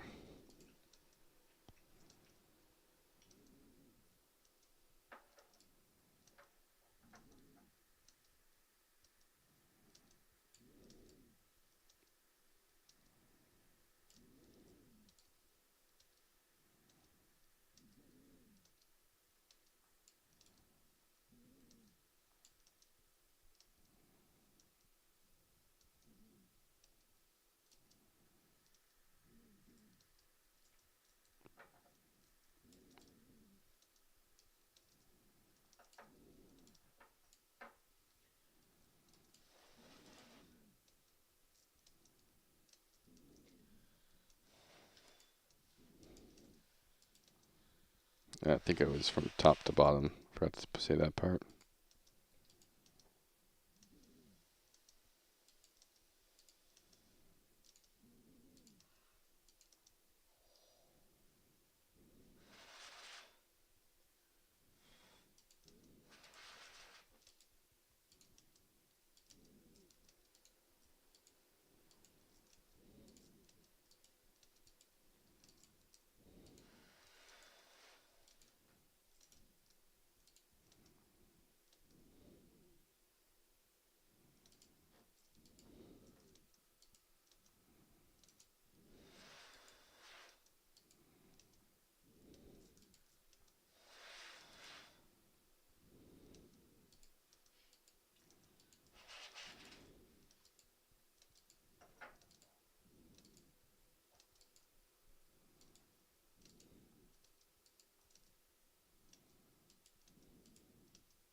Dot triangle bar. That should be it, I think.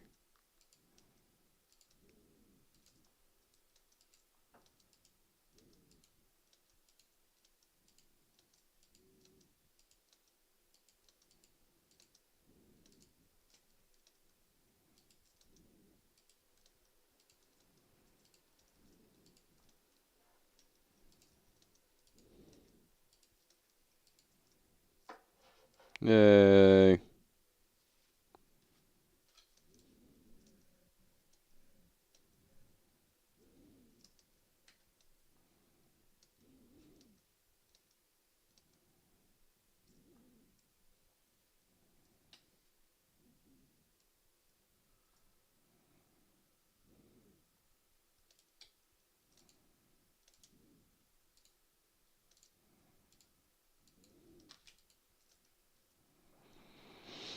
All right. Well, he's not coming back, it seems.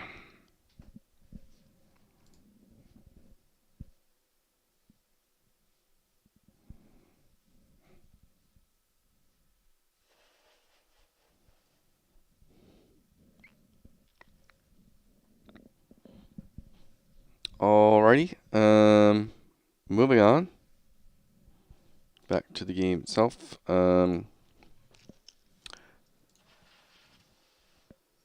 Yeah, so I put in this kind of like hit react or hit juice from the crosshair, and I have some throttling on it.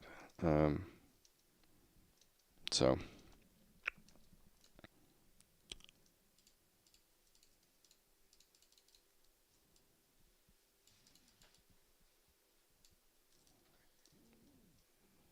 that way, like even like a shotgun, right? Like if you get a full shotgun blast, it's only going to send one communication for all bullets from the server to the client, not all 6 hits or whatever it is I have.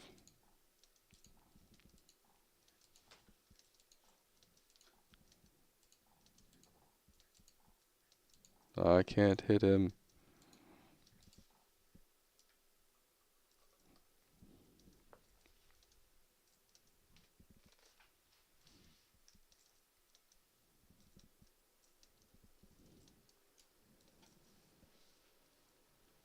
Now,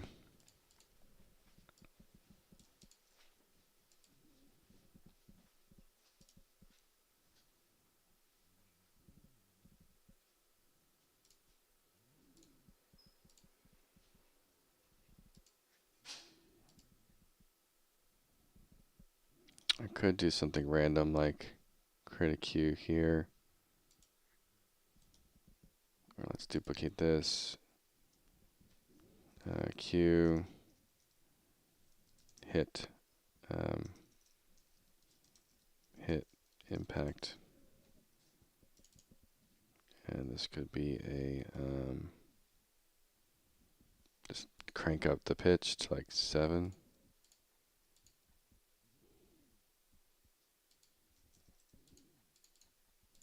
Not that I'd ever actually use this, but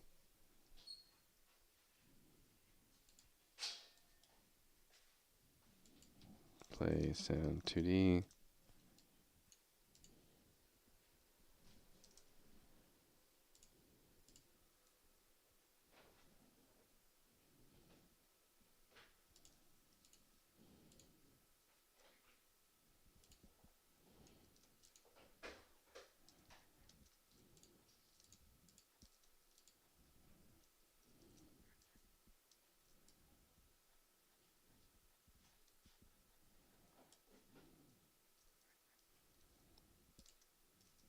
It's actually a really good sound for out of ammo. Damn.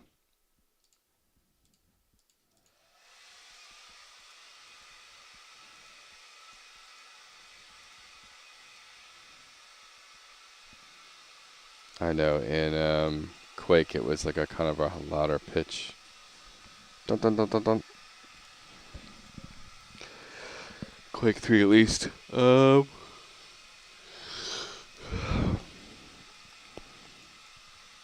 I don't think I have anything that really kind of fits. This could. Like,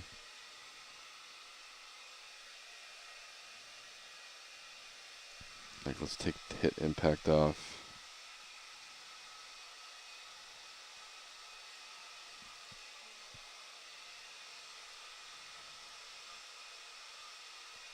It's a little harsh still, but duplicate.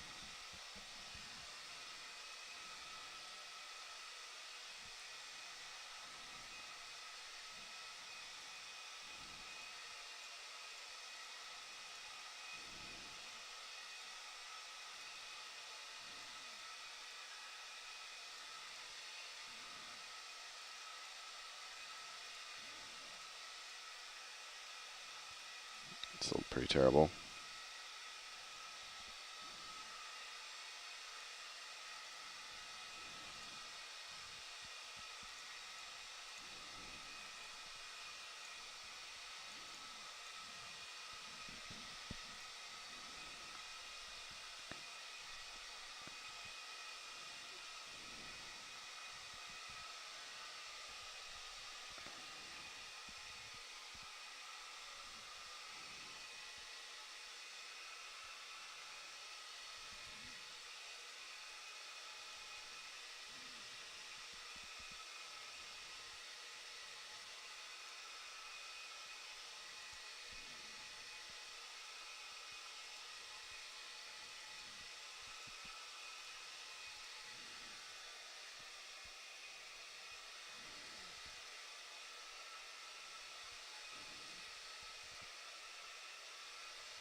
Obviously sounds god awful, but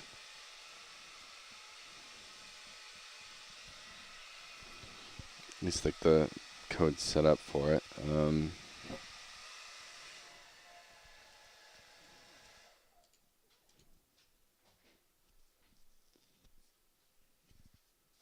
there's a chance I won't need it for like enemies.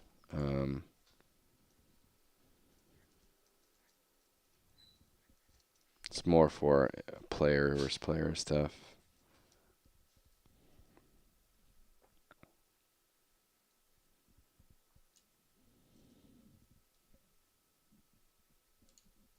What I can do is, I forgot which crosshair.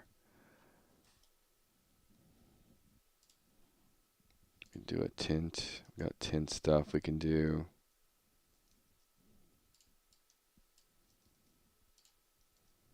So I can go back in the animation. And then we can add color opacity. Pin that.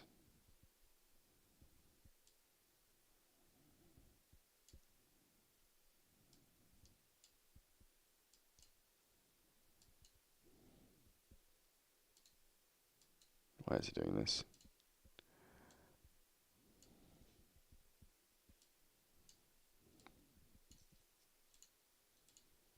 Can you act normally, please? Be great. I don't want to move everything. Thank you very much.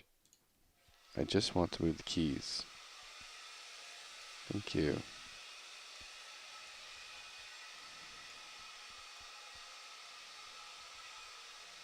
Okay, why is the color opacity not working? It's not showing it, which is weird.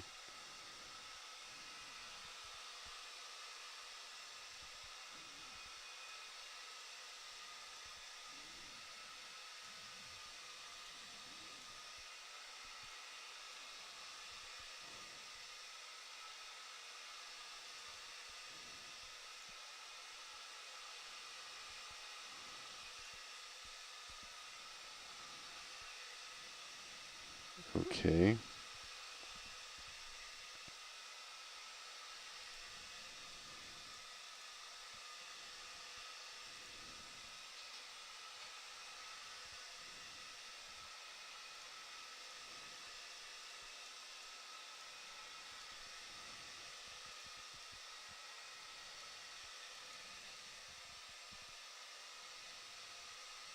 So by default,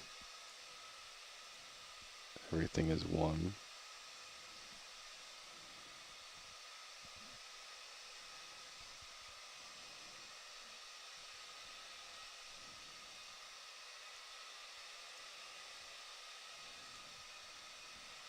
Just doing a .5 maybe. So .511.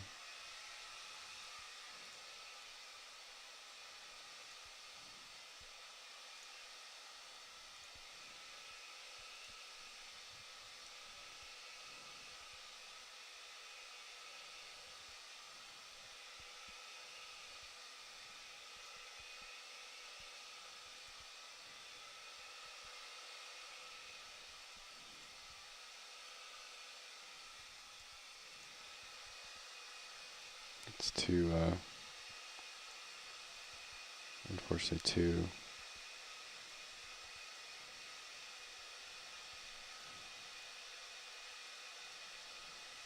Let's try red maybe.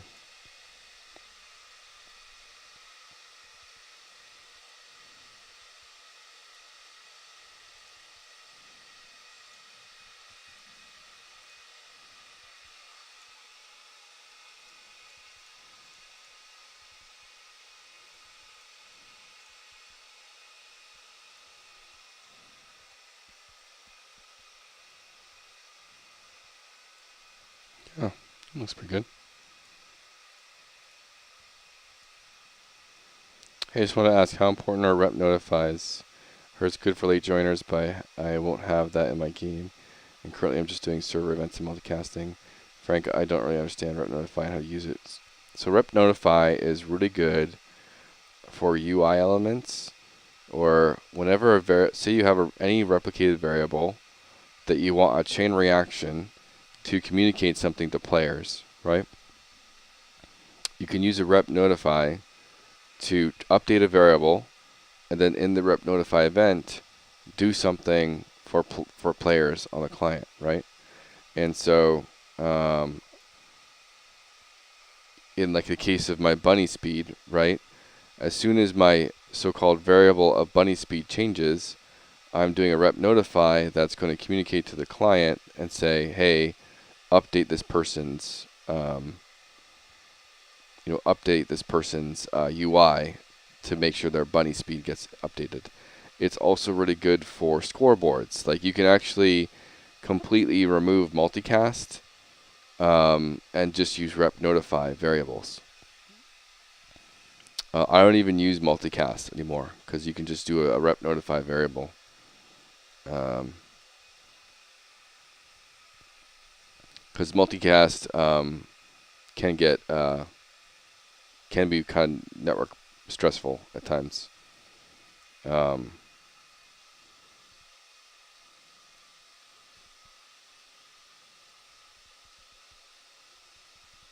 same thing with like if you have health bar, right? And you want everyone's health bar updated, your health variable is going to be a rep notify because every time your health changes, you want UI elements updated. So the health changes, then in the rep notify function, you basically set on that character to either update the nameplate that's on the like a user widget object, or you set it to update the HUD of the player with a is locally controlled type thing. And so if it's like one of those standard rules, if you want it a variable changed, and then as a chain reaction, update all players in the match with information on that variable, aka scoreboards, right? Like that's a really good thing for rep notify. If you want it only on the player controlling it, that's a good place for client only functions. And so like in this situation here, I'm on my like crosshair I'm working on, right? Basically, I want N to know every time I hit a target, it's sending an interface function over to the character that hit to do a client-only RPC event because no one else needs to know that I just hit this thing to update anything, right? And so now it's sending it. I'll show you the code. Like, so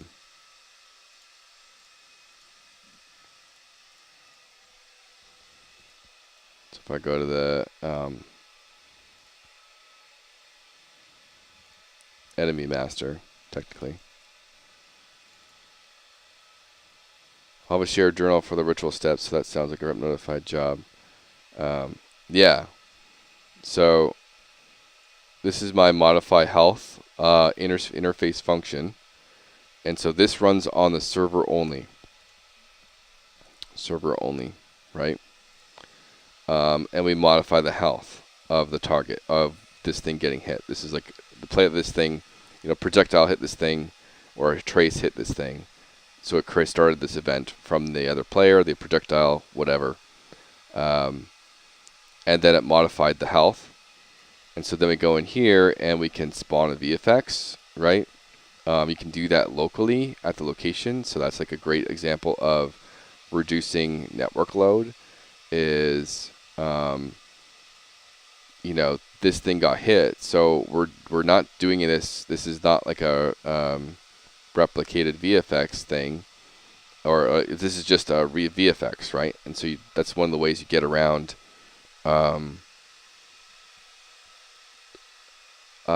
like trying to have like a weird VFX spawned in weird ways. They got hit, their health changed, so now we spawn a VFX where they got hit, but you're only doing it on remote. Switches authority nodes are like your best friend, and like the server doesn't need to know anything about audio or visual effects, and only in situations where you have like Counter-Strike stuff they need to know about animations, where like if you shoot a toe, it's going to kill them type thing. That's the only time where you need the server to run animations. Outside of that, you don't need a server run anything animation or visual. But then it's like, okay, so if the crosshair updates, I don't need everyone to know that. I just need to know the player that did the attacking. I'm going to send them an interface to hit the player, or like the player UI, and like, hey, you just hit something.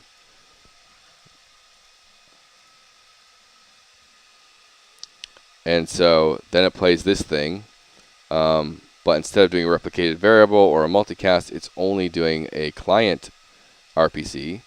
So it's only saying, hey, server, I'm going to communicate with this one player that did the hitting, and I'm going to send, do your little widget animation thing.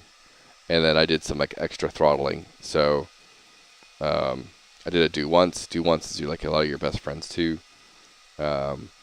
And then a little timer to reset it, and so that way it doesn't get the RPCs aren't getting spammed. So if you like have like a nail gun or shotgun that did like a whole bunch of hits really fast, you're not spamming RPC events, because if like you can imagine if 10 people are in the game and these things are all spamming, it could get crazy.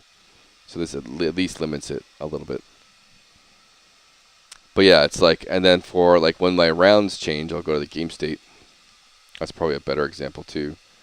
The game state is obviously something everyone has, right? And so this is an example like scoreboard stuff. So I have a enumeration for the game state, and there's none, lobby, round, extract, and restarting level. And then I made it a rep notify variable. So now that whenever this changes, so from stage, and like this is like really kind of appropriate to your game, whenever that changes, then all of a sudden we do some UI events for the players. And so, it changed to lobby. So now we're going to set the game state to lobby. And then might restart the timer. Then it's the round. And now we go like a different, that we have the round timer. I made a custom function for these things, right? So, and these things. And so this is playing because it's a rep notify. it's playing on every client connected because every client connected has a game state.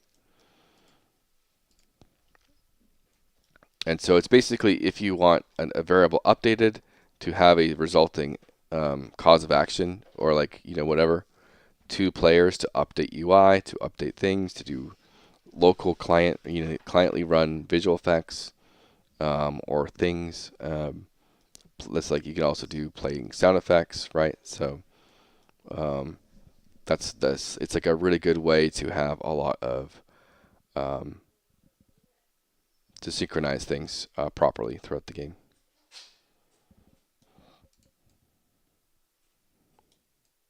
And yeah, like I showed here, the switch on server. Remember that anytime a rep notify event goes, the server and client will play that rep notify event, and so you can split what the server does with the rep notify compared to what the clients are doing with the kind of the thing. And like this should the remote on the switch authority node, remote should say client. I don't know why they did that, but it's basically client. And so I can have the server say, oh, this is where I do like, oh, the game status changed. So now on the round timer, we're going to initiate all our spawners because now it's the round. Whereas the lobby and the none and the lobby, they're not there. The one thing to keep in mind, rep notifies just like any replicated variable, right? If it's this is sort of more of a situation of like enumeration sometimes, but if it doesn't change, it will not push an update out on the server. And that's why my enumeration, I have a none stage for when like the game initially starts, and then it changes to lobby to actually trigger a change, the server to say, oh, we changed something, I need to replicate this out to clients. Because if I started with lobby and then changed it to lobby to hoping that the clients would get the update, it wouldn't put out an update because like you're just sending it back to lobby. The server doesn't notice any change. There's nothing to push out. It's not really, again, it's kind of a specific to if you're using an enumeration sometimes because like if you take an integer, add to it, pushes it out. I use for montages and animation states. So like a lot of times, so it's like kind of Unreal, kind of like a lot of the Unreal tutorials don't really do it. It's fine to do it this way, but I kind of like even make it more performant on my animation blueprints. Where is it? Bevel. So normally you have these like on your animation blueprint. A lot of time they teach you to like, take the pawn, cast to your character, character master. Then you get the variable of like shooting or something, right? Like, and you're constantly casting for all these different variables. And you can simplify that a ton in multiplayer through rep notify events. And so if I have basically all my states of my character shooting, melee, or dead, and then it changes everything, these are all now fast path because there's like no calculations like going with them, and they're set through rep notify. So if I go back to the player, look at dead, on rep notify, I'm actually as soon as the rep notify comes in saying I'm dead, I set up. So I'm a huge believer in like interface based communication. And I know I'm like rambling like crazy here, but I then send an interface function over to the animation blueprint or animation blueprint. That's what anim instance is, saying, hey, turn dead on type thing, right? And then the animation blueprint would turn dead on right here. It sets it to dead. Then over here you have a blend by bool saying, hey, play the player dead animation. And then vice versa, if it dead turns off, then it goes back to your normal walk cycle. So I use it a lot for animation states in blueprints, and so that's a big one. Also for like animation montages and stuff. Like there's rep notifies are like definitely a big bread and butter, but basically any situation you have a multicast, you can also just do some sort of on rep notify. Now some of the techniques are for like um, let me see if I have. Let me think of something I have that might show this. Um,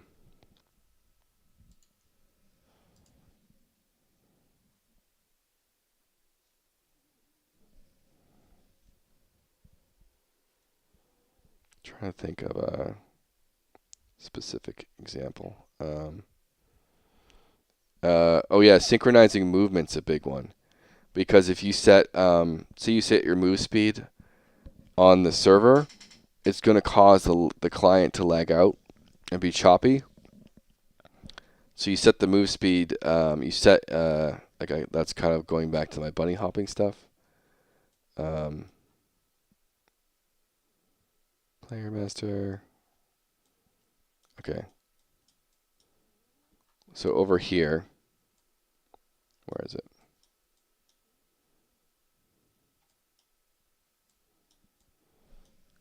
So instead of setting the move speed when I'm jumping and stuff, I set a new variable that I created as rep notify. And what that does is when the variable is set and changes, it does it a rep notify event that for everyone changes my move speed and my error control. And that way, everyone gets the movement updates on the client and the server, and you don't get choppiness from like movement on move speed changes and things. So that's another big one there.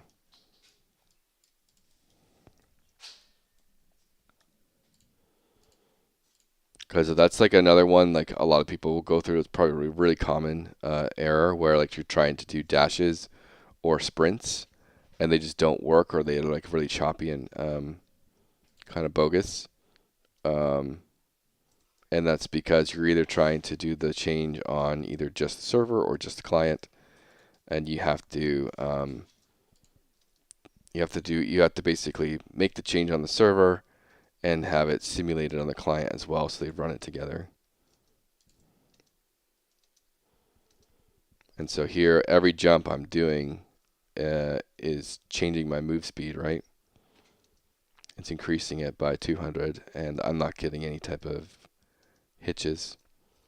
There's only like there's sort of a hitch because I'm dropping. When I miss my pop, I slam the brakes a little bit, but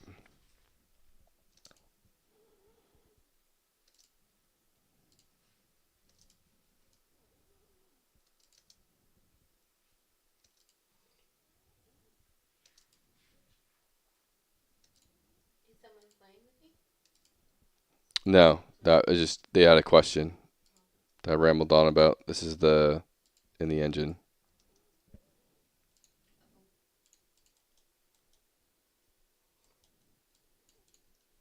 Someone had a multiplayer question.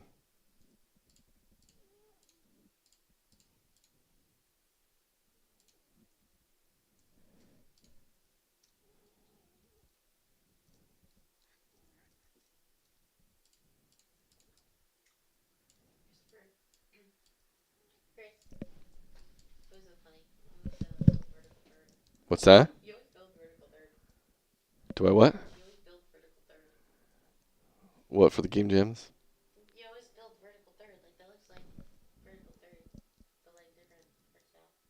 Yeah.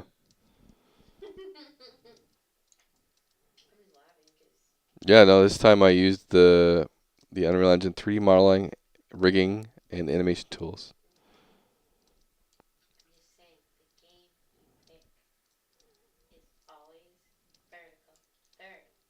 This is Quake.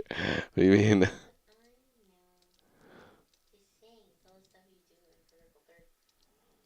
A little bit.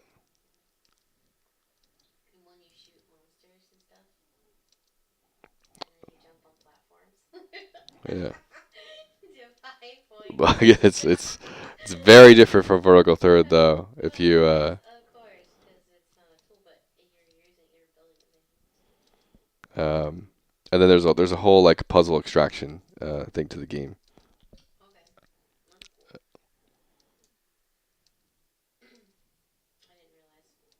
Yeah. Yeah.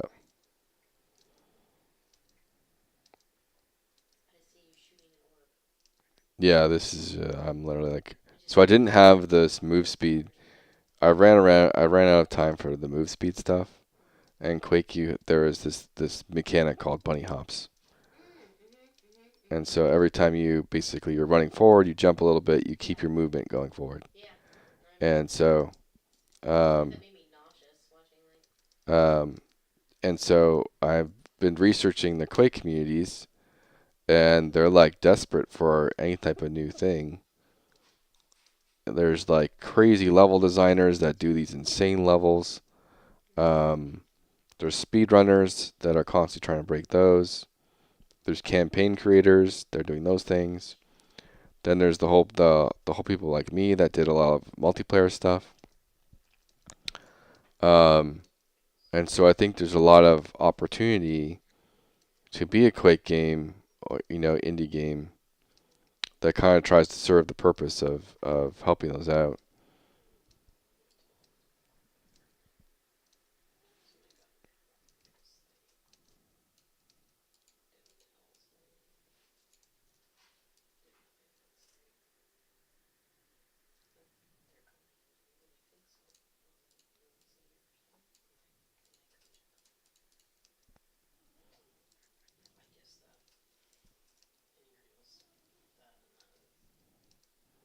Yeah, I'm happy with that crosshair at least.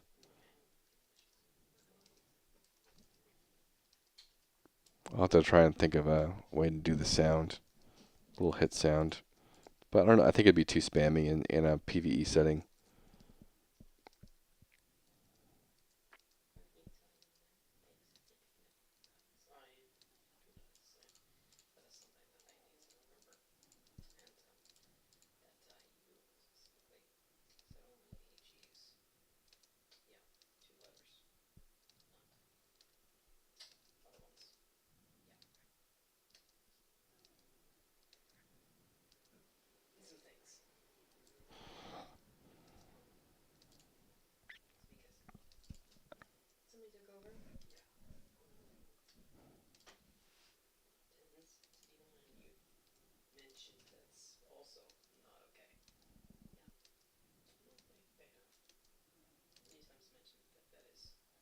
I'm kind of just goofing around right now because honestly, it's kind of fun. That's the other community, like the rocket jump map. I spent so much time on rocket jump maps, and like having really good movement is like just so important for trick maps.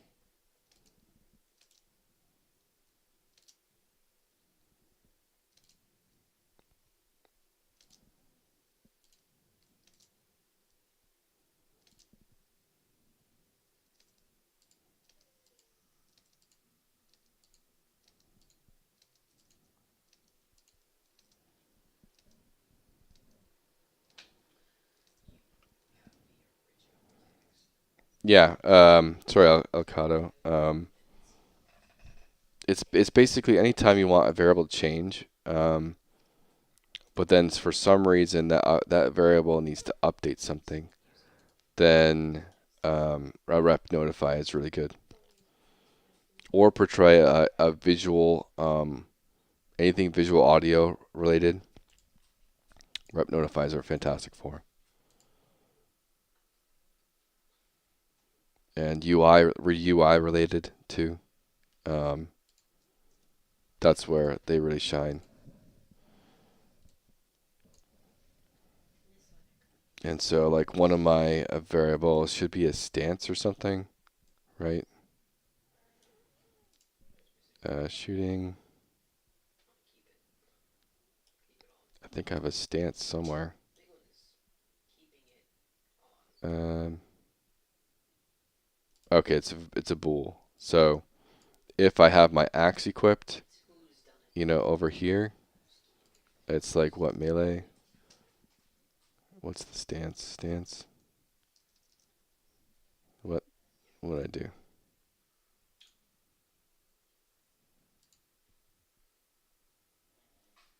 Melee.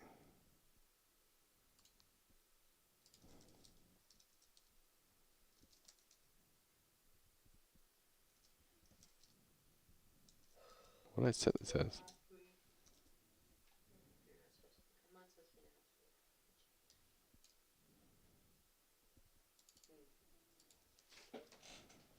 Oh, okay. I don't have a variable for it.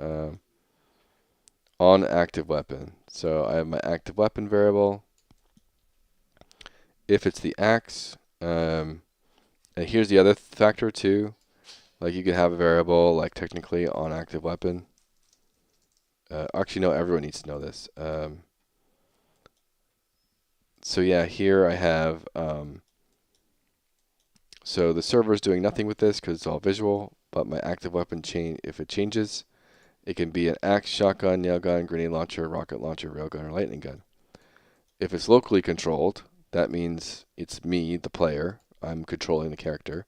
If that's true, I want to set the selected weapon on my inventory. You know, and I'll show like that's kind of this aspect here. When I go pick up something, so I'm changing my weapon. It's changing the active weapon selected, and now I'm seeing these updates. But these updates are only going to me, not other people, because of that locally controlled. At the very bottom of the screen, that is. Um, those updates aren't going to anyone else. But then everyone, including me, because I have this path over here and here, are getting these updates. So if it's an axe, I'm going to set my animation blueprint to melee, and so it's changing my animation. If it's any of the guns, I'm going to set my blueprint to kind of not melee, which means I'm holding a gun. And so that goes to see if I have a different stance here as an axe user. And so my active weapon's an axe. Everyone is going to get the update that I have an axe, and if I start hitting, I'm going to just play the axe animation. Whereas if I go over here, my is now set to a gun, so the animation is updated for everyone that I'm now holding a gun in the kind of gun held position. No. And so when I shoot, it's using the certain, shoot animation type thing. So it's really good for those like UI, visual updates, animation updates, sound effects, VFX, those things. Even this weapon here, this effect is this is different. This is spawning an actual replicated VFX. I'm like hacking it a little bit with this one, but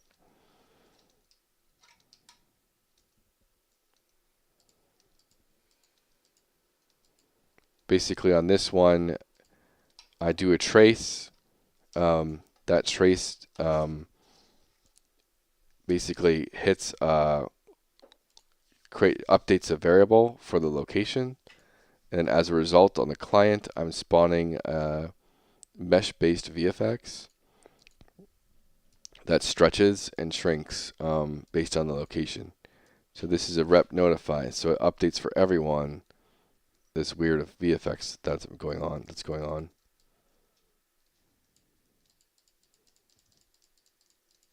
But the server doesn't see the VFX, it just sets the location of where it hit. But if I actually had 2 players, you'd see like everyone gets to see it type thing.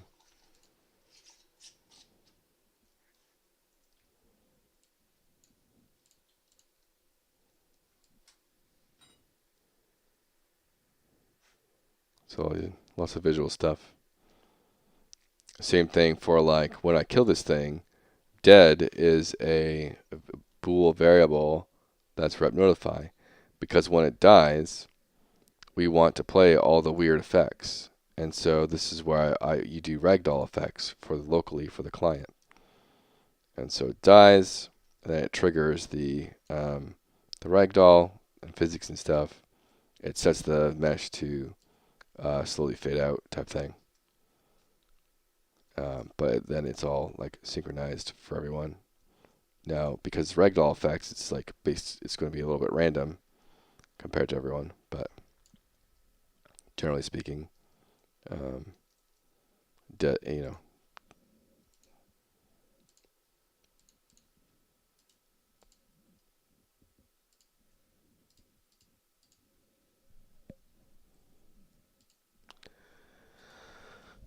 Okay, well, I think I might just go to bed.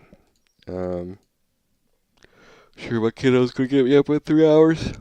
Won't be surprised.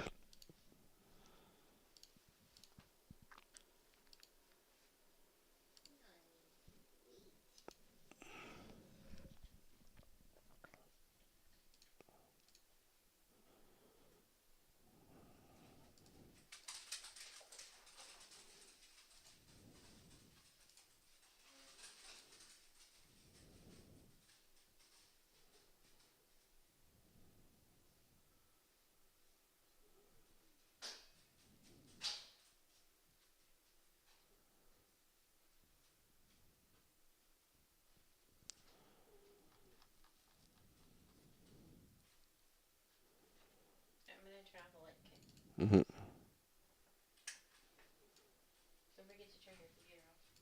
Yeah.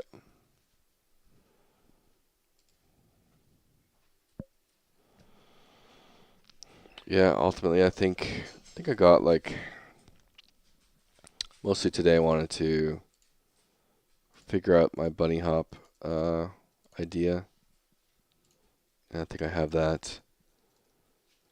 I'm actively building a pitch deck. I've already submitted it around, so I'm trying to figure out like what are some of the systems I need to improve the pitch deck. This was kind of one of them that shows off kind of well.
I wonder if I need to do a short.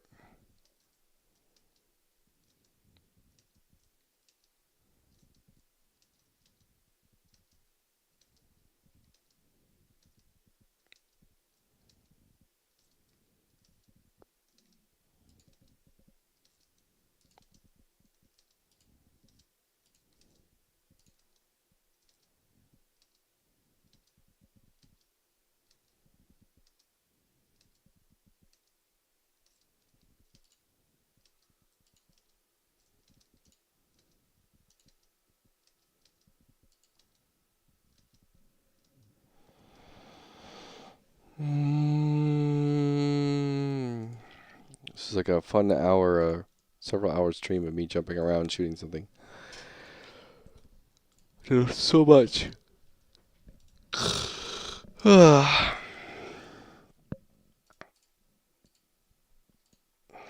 yeah, I did the bunny hop sketch today, and then did my crosshairs update. Um, I need to do vertical third. So much to do. Um,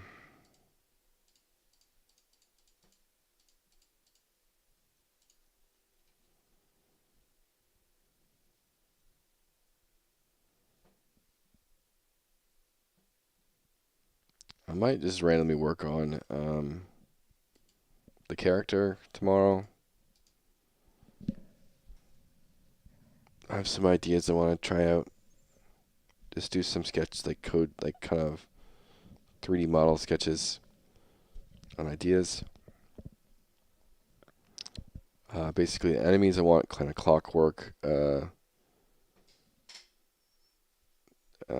Yeah, that kind of would also help for the pitch deck is creating one really cool clockwork enemy, and then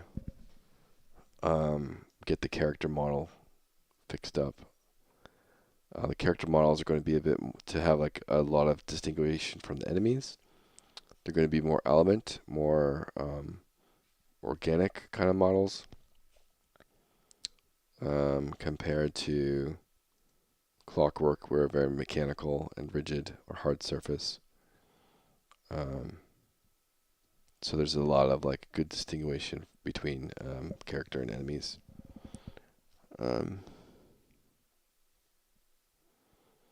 So if I think I got those locked down, it'd be pretty good for the deck.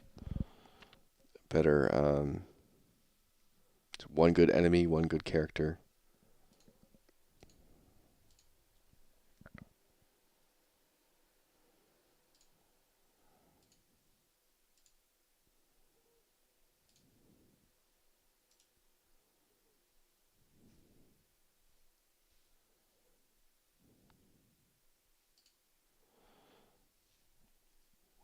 Yep, I think I'm done my stream. I might goof around League or something. Brain's just not ready to go to bed.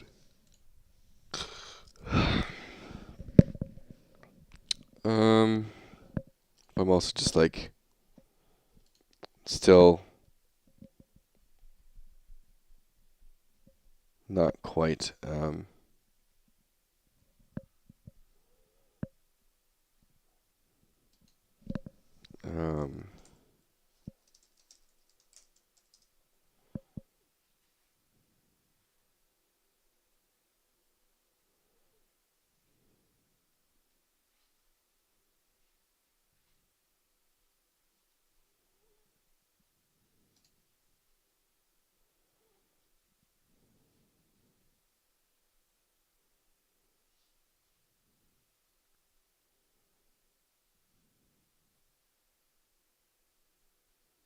oh cool.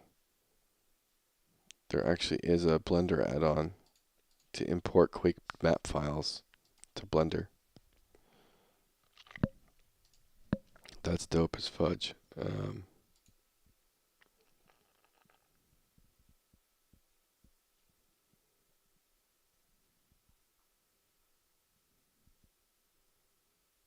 Just my like random list of things.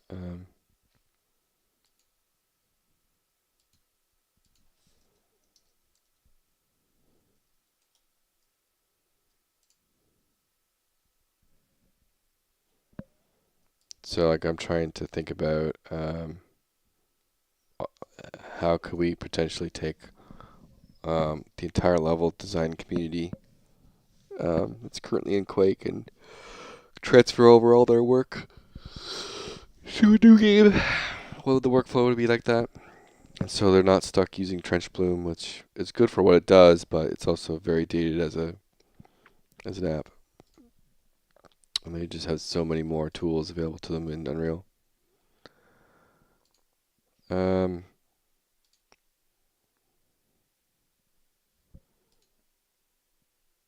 Okay. Goodbye, everyone. Take care. I'll be back.